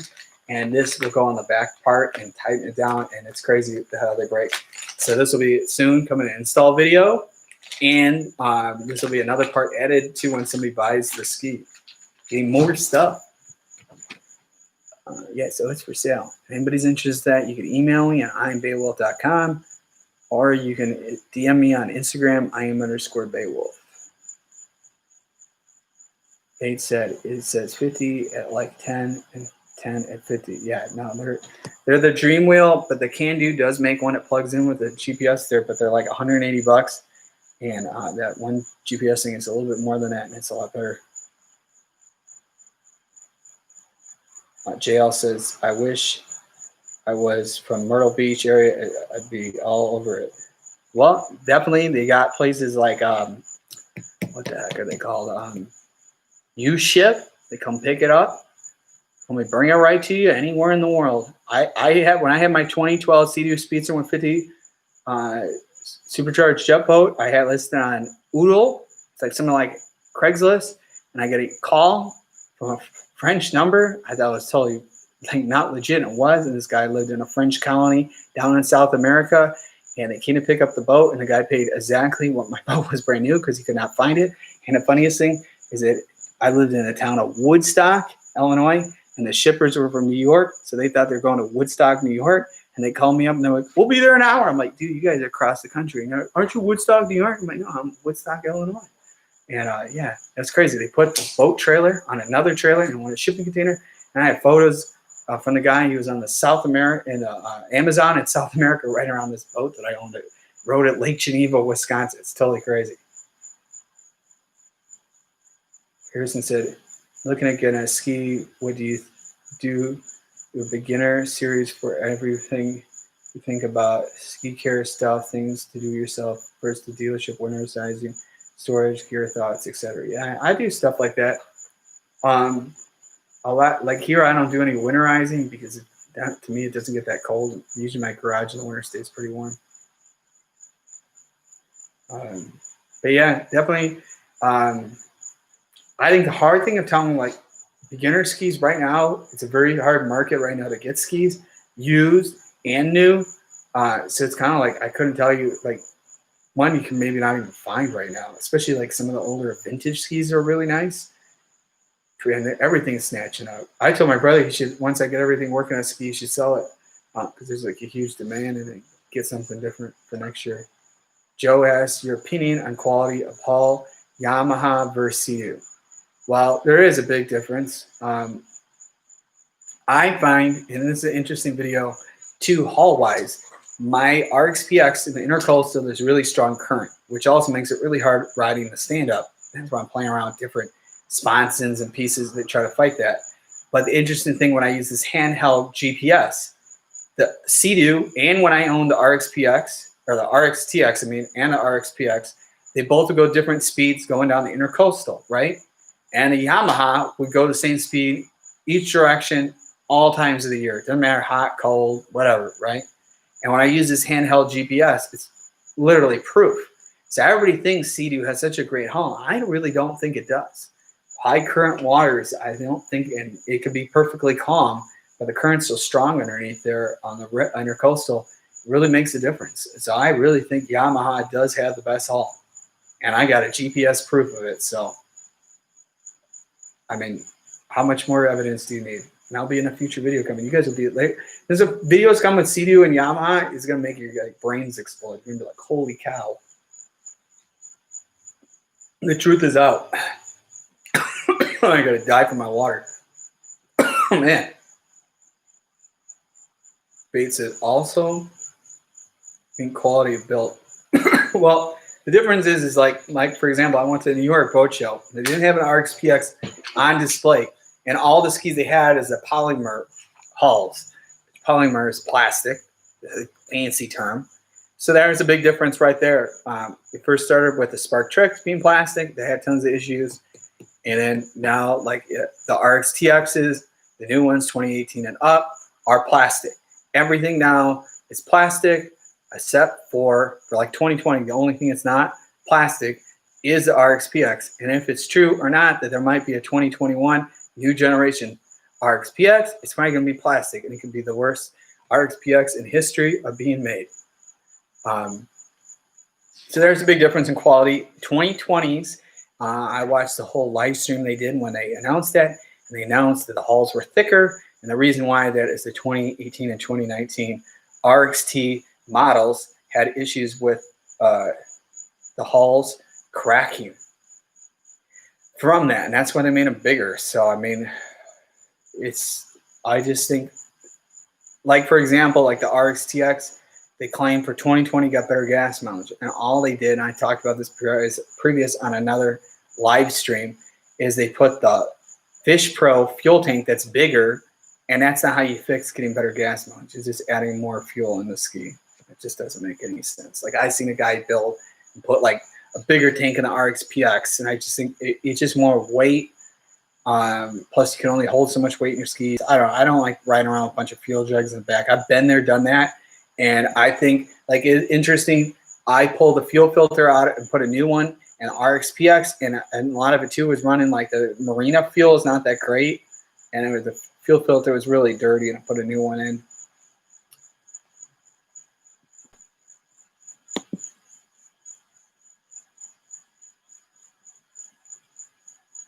So, I mean, the build is a lot better. The new ones, too, that they're not using paint. They're using, like, I forgot what it is, some crazy term. And Yamaha's use automotive paint. It's actually a body shop could repaint. If you had hull damage in the bottom, they could do it. You wouldn't have to go to some specialist with painting that.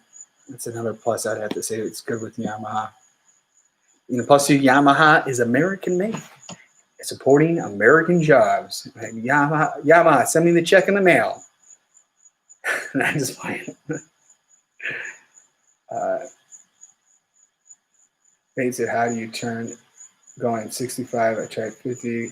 It should feel like it was going to go get on my ass, flying off my ski. Well, the biggest thing with going fast and making turns is like all my skis, I have aftermarket sponsons, and I put them in the lowest section, meaning the most grip through turns.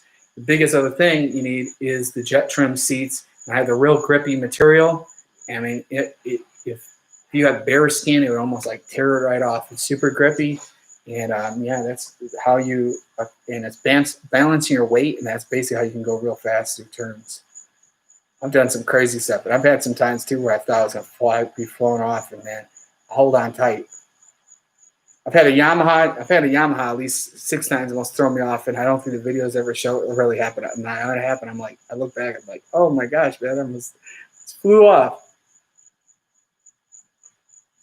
JL said, I've never been to a boat show, but can I get a good deal for a GP 1800 there, or should I try shop a Yamaha deal? Well, it's kind of interesting. Good question. So it's interesting. I went to the New York Boat Show because I thought it's a big one, because being from probably the Midwest, I've been to the Chicago Boat Show. Usually it's just the dealers there representing it. So I thought, oh, let's go there to the New York Boat Show. And I went there, and the interesting thing when I was there at the Sea-Doo booth, so you think they're all represented as a Sea-Doo, for example, right? Well, this would be the same Yamaha. Kawasaki had nothing. It was just a dealer that was there. But all these people there are actually people from these dealerships trying to sell stuff. And the funniest thing is this New York vicinity dealer, I don't remember the name, but this was like a head sales guy. And he's at the Sea-Doo booth just trashing Sea-Doo left and right. I mean, he wouldn't probably talk to you like that. But when they start opening up, that's what I tell you. People, loose lips, sink ships. People tell me a lot of stuff. And I love it that people tell me a lot of stuff. But I don't say names. I keep everybody's identity secret. And he's just there ripping one on Sea-Doo. Wearing a Sea-Doo shirt, just ripping them. Ripping the hall, ripping all the issues they have. I'm just like, oh my God. And then the funniest thing is one of the racers, I won't even name who that was there, that races sponsored by Sea-Doo is there. Like, I got all like speechless. And I just sit there like, this is so weird. But yeah, those. So I don't know if you really save anything going there. Sometimes they have preseason deals. But again, it matters. You should look into that, because I know, for example, I won't give a shout out to a dealer, but I will. Nielsen's in Illinois, they're always at the boat show, and I know before buying stuff, everything there is cheaper, and sometimes that's all they get is what is there, and that's where they do all the pre-orders coming in with that. So I do know that they do sell skis a little bit cheaper when you pre-buy way before the season.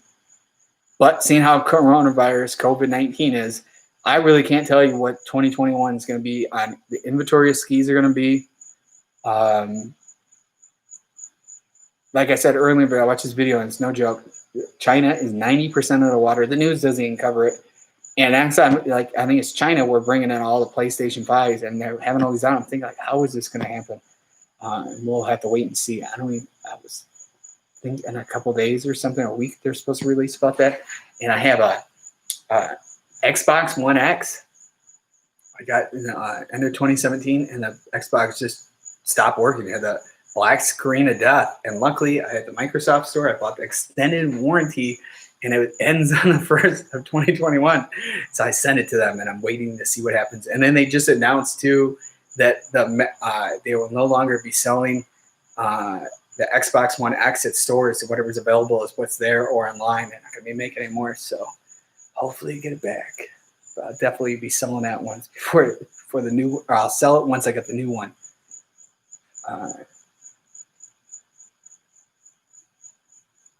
Bates that I may get a GP 1800 HO. Also have to say where a HO was quick off the line than the SVHO, but the SVHO pulled some. The cool thing is that they have the same one, so you basically have the same handling of both. It's just minusing the supercharger. If you're planning to have, like, if you want to do long rides, I don't think buying a supercharged jet ski is intelligent at all.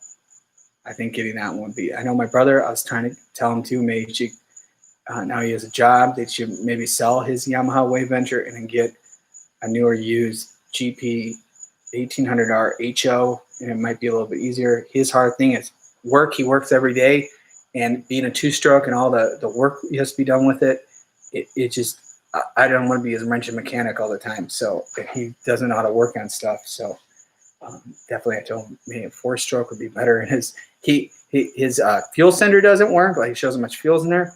And I told him you can't have this thing sitting with the Premix forever in there, and then that's where you're gonna have issues over the time.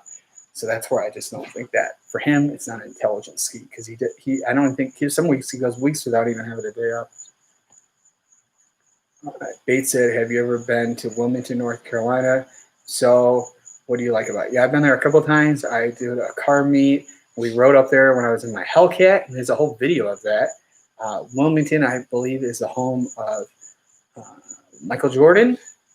And I've been there a couple of times.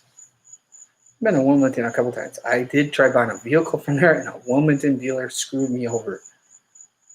Now, that's probably the bad thing, I think, of Wilmington. Actually, the cool thing about Wilmington, North Carolina, is breaking news, and that my videos are not about movies, but Wilmington in the fall will be filming Scream 5. I think that's really, really cool. So the whole movie will be filmed in Wilmington, North Carolina, Scream 5. I just saw that. I like that. I watch all types of YouTube videos, and I like to know about what movies are coming out. And I'm a big Scream movie fan, and I think that is cool. That is in my backyard. I actually think Iron Man 2 was filmed in North Carolina too. The car meet, we just cruised in some bar or something and left. I stopped riding with them because it wasn't like it was just a group. We rode from Myrtle Beach up, and then we just go somewhere and then ride and disappear coming back. And then that video, I call it the Wilmington one. I raced the last generation Viper, and I smoked the Viper with my Hellcat, and I think the guy was really pissed. Oh man, big bug. Oh, it's a June bug on my back. I'm like, what is on me? Yeah, I raced this Hellcat, or I was in my Hellcat and raced this Viper, and just smoked him. I smoked him multiple times, and if you look back at Hellcat videos, you'll see this thumbnail where it's with that Viper, and I taught him a lesson.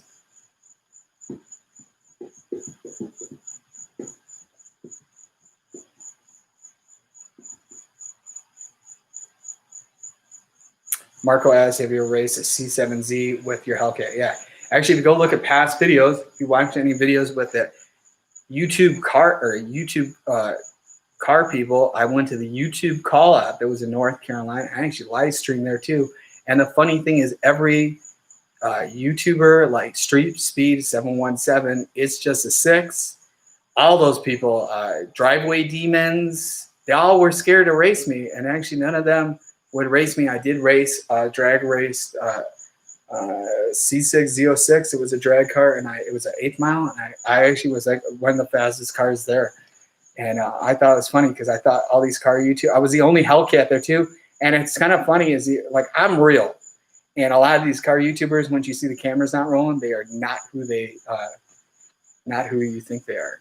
And definitely none of them want to race me. I raced a couple fast cars, but they weren't any YouTubers. And yeah, I was totally messed up. I was coming there like, I thought this was going to be fun. And none of them knew I was a former professional race car driver, which is kind of cool because I'm not one to come there and be like, hey, look at me, watch out. And like when I raced, we had standing starts. So think of like a drag race, but all you would have like 20, 30 cars. You'd be 2 lanes and just car. And you would just go, and you're all racing in one turn. Yeah, and that's what I did. Open wheel racing, Formula BMW, and then when I raced the Viper Comp Coupe, that was like crazy. So the Viper was gigantic. I mean, straight skill. I mean, it's unbelievable. The bait ass, how do you like to see it? I think it's cool. Twin turbo seat seems pretty cool. Yeah, all those look pretty cool. I leased my Hellcat, and I was glad I got rid of it. At the end, the Hellcat was burning like 7 quarts of oil, like really fast all the time, and I was glad to get out of that thing. Somebody said, do you like Street Speed 717? Yeah, actually, the funny thing is, so there's a video where past business, I sent product to him, he did in the video, which I thought was cool. But I hit Street Speed 717. Like, I don't understand why the guy doesn't respond back. He sees my stuff, and I've been trying to get him. It's like he's come, he watches videos, and he's seen. So any of my viewers, hit this guy up because comes down. I think he bought a piece of property in North Carolina, and I said he could race me in one of my jet skis. So like the Sea-Doo GP, and I think the guy is scared of the water because I watched one of his videos, and the guy said he's scared of water, like going on boats and stuff. And I said to him, come down here. We'll do a race against each other. Something different than what he does. And he's like scared. I don't know. He just doesn't respond. I don't know. It'd be cool. I think it'd be something different for him to do. And he's already out here, and he wouldn't have to bring something. He gets to ride it. And I'd risk putting him on the ski. And yeah, it's too bad. That's the other thing, because I think at the time when I went to YouTube Call It, I didn't have that many subscribers, and it's just like they don't even care about you. I don't like that old game. I think it's like, it doesn't matter if you have like 1 subscriber or you got 30 million. Who cares? Somebody says Leroy is cool with the cleanest build yet. That is definitely cool. I did see his video that they did a super jet on top of that Leroy. Name's Leroy or whatever. I think that's pretty cool. Do I like Strideman? I've been watching his stuff. Yeah, I think he's. My mom's business. She watches it. She thinks he talks too fast. She can't understand what he's saying. Like I'm one, like if you ever watch Buster Rhymes, I could understand every word he's saying. When people talk fast, it's not hard for me to understand. Basically, I'm pretty upset he sold his fleet. Most of the time when people do that, it's like the same thing when you see I'm selling the RXP-X, it's moving to other content. That's what people don't realize. A lot of these people, it's just kind of what people do. Yeah, and that's why he's selling that. And it's the same reason why I'm selling the RXP-X. I like to get into something else and move on. And like I said, everything's out for sale, and it's always to move into something else.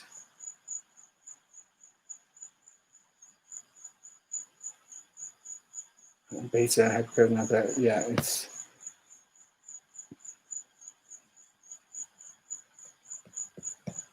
I think there's like some of those car people, they're big, and I think if somebody's starting up trying to be like that, it's literally impossible. YouTube became really hard with certain things. If you're trying to start a YouTube channel, I would highly recommend not doing that because it's super hard. The hard thing, wrapping jet skis, there's a company, let's see, give them a shout out. You can give them a follow and tell them Beowulf sent you. I've been trying to get these guys to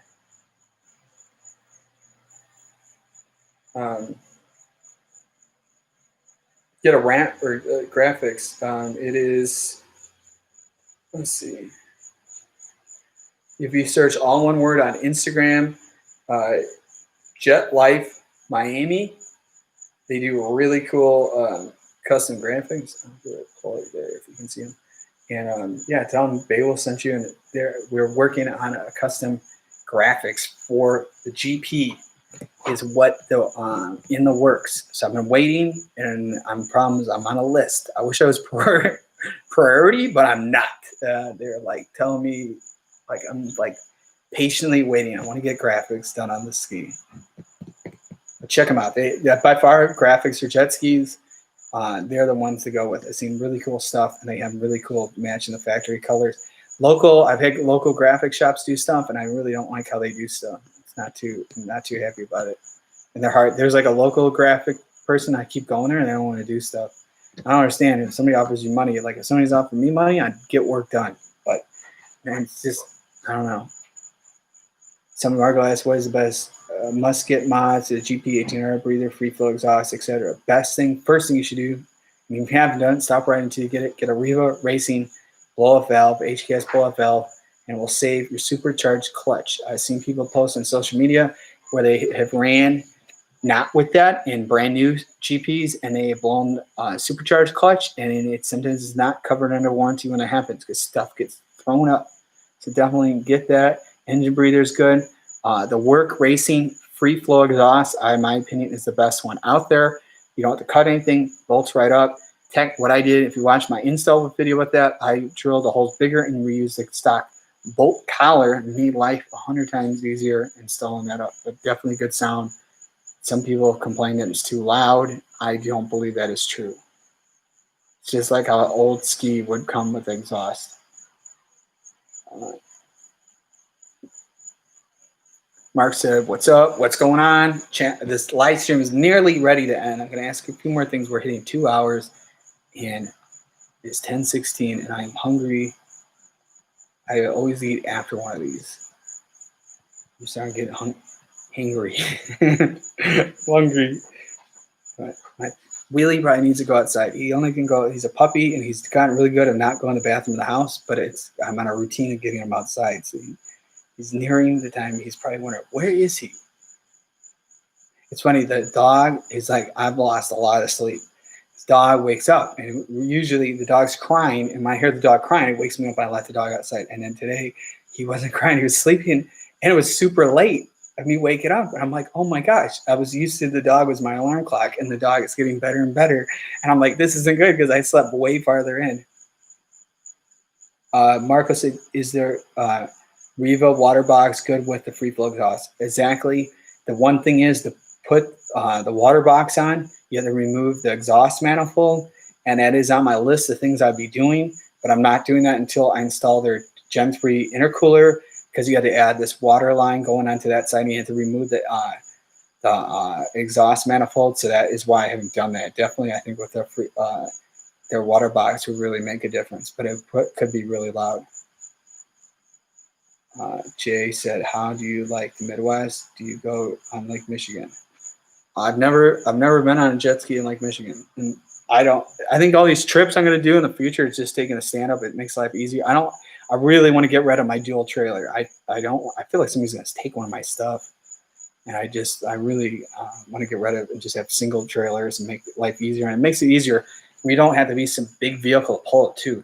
Some people can pull one of these single trailers with like, my goal before I get rid of the Hellcat was to get a hitch and go launch in the jet ski with the Hellcat. It would be tons of fun.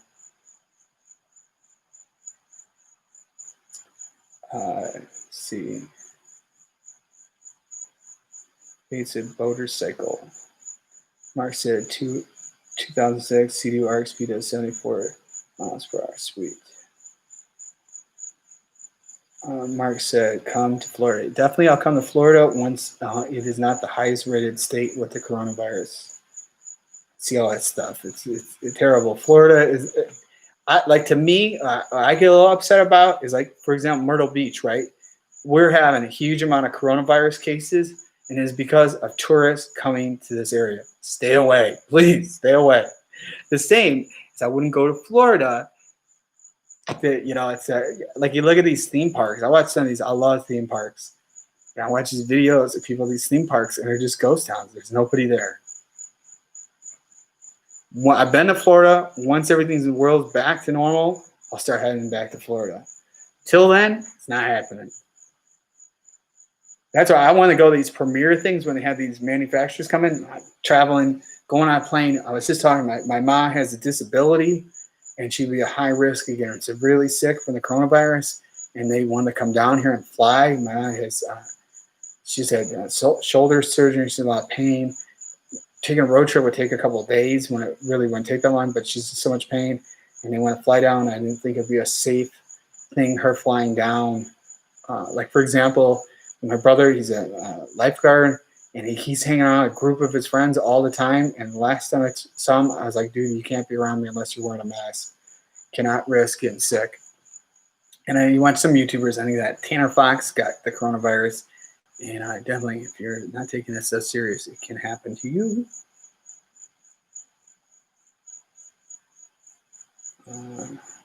Bates and my friends, I have a lot of fun riding jet skis. The time we had a fatal crash on the coast, it was especially hilarious. Crash is not good, man. I won't get hurt out there. My favorite ice cream in the North Myrtle Beach is Painter's. Never been there. I don't have any type of dairy products. I guess you could say I'm lactose tolerant. So I have Ben & Jerry's. They have their almond milk ice cream. I can have ice cream.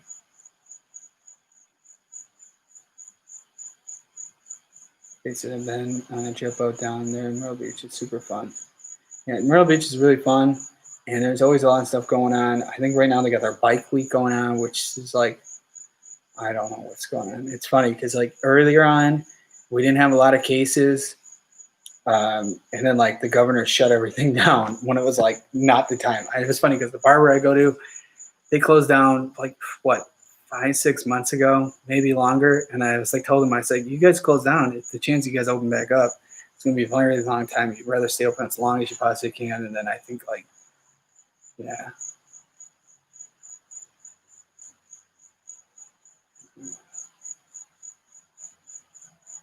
Joseph, what do you do for a living? You're watching it, man. YouTube, and I got my whole merch line and all that stuff. And I got an Amazon store, amazon.com/shop/I am Beowulf. And then go on IamBeowulf.com for all the merch and stuff like that. And it's what I do.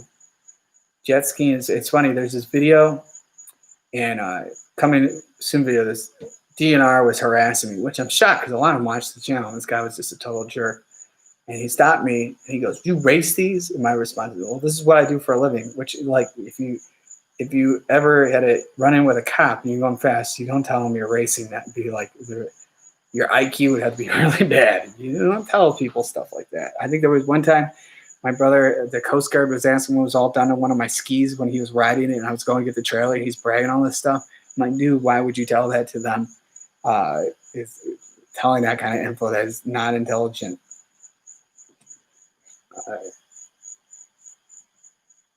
Bates at lactose tolerant. Yeah, I can't have. I can't really have any type of dairy products. I had pizza last night, and it gets me. I feel like really goofy afterwards. Which I love pizza, and I was just like, I bought pizza yesterday when I was at the grocery store. I'm like, I just got pizza. Who cares? Bates at Bike Week is a madhouse. Totally, it's avoiding those things. And then said it's absolutely stupid. Populated. Yeah, it's crazy what's going on. I feel bad with my brother because it's like he's in that, and he wants to enjoy being young, and his friends don't have the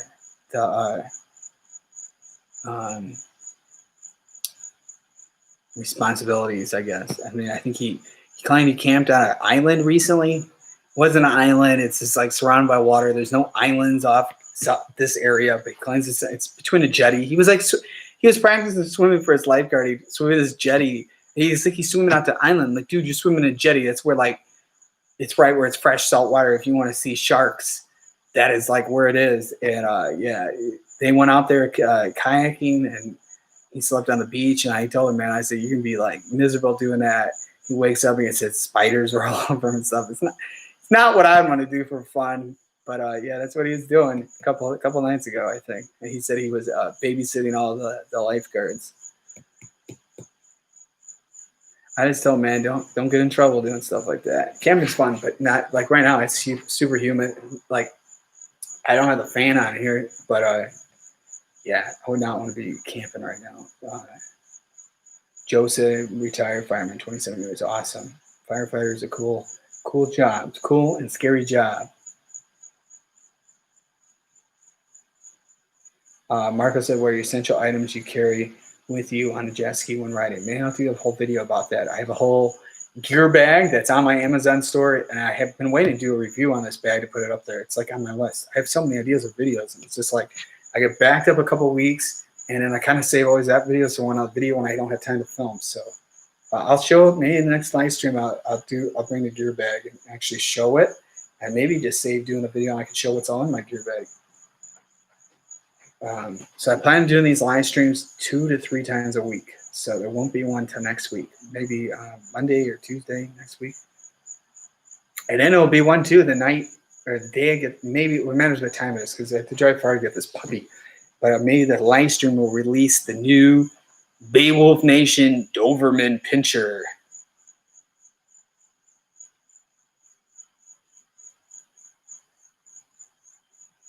Let's see.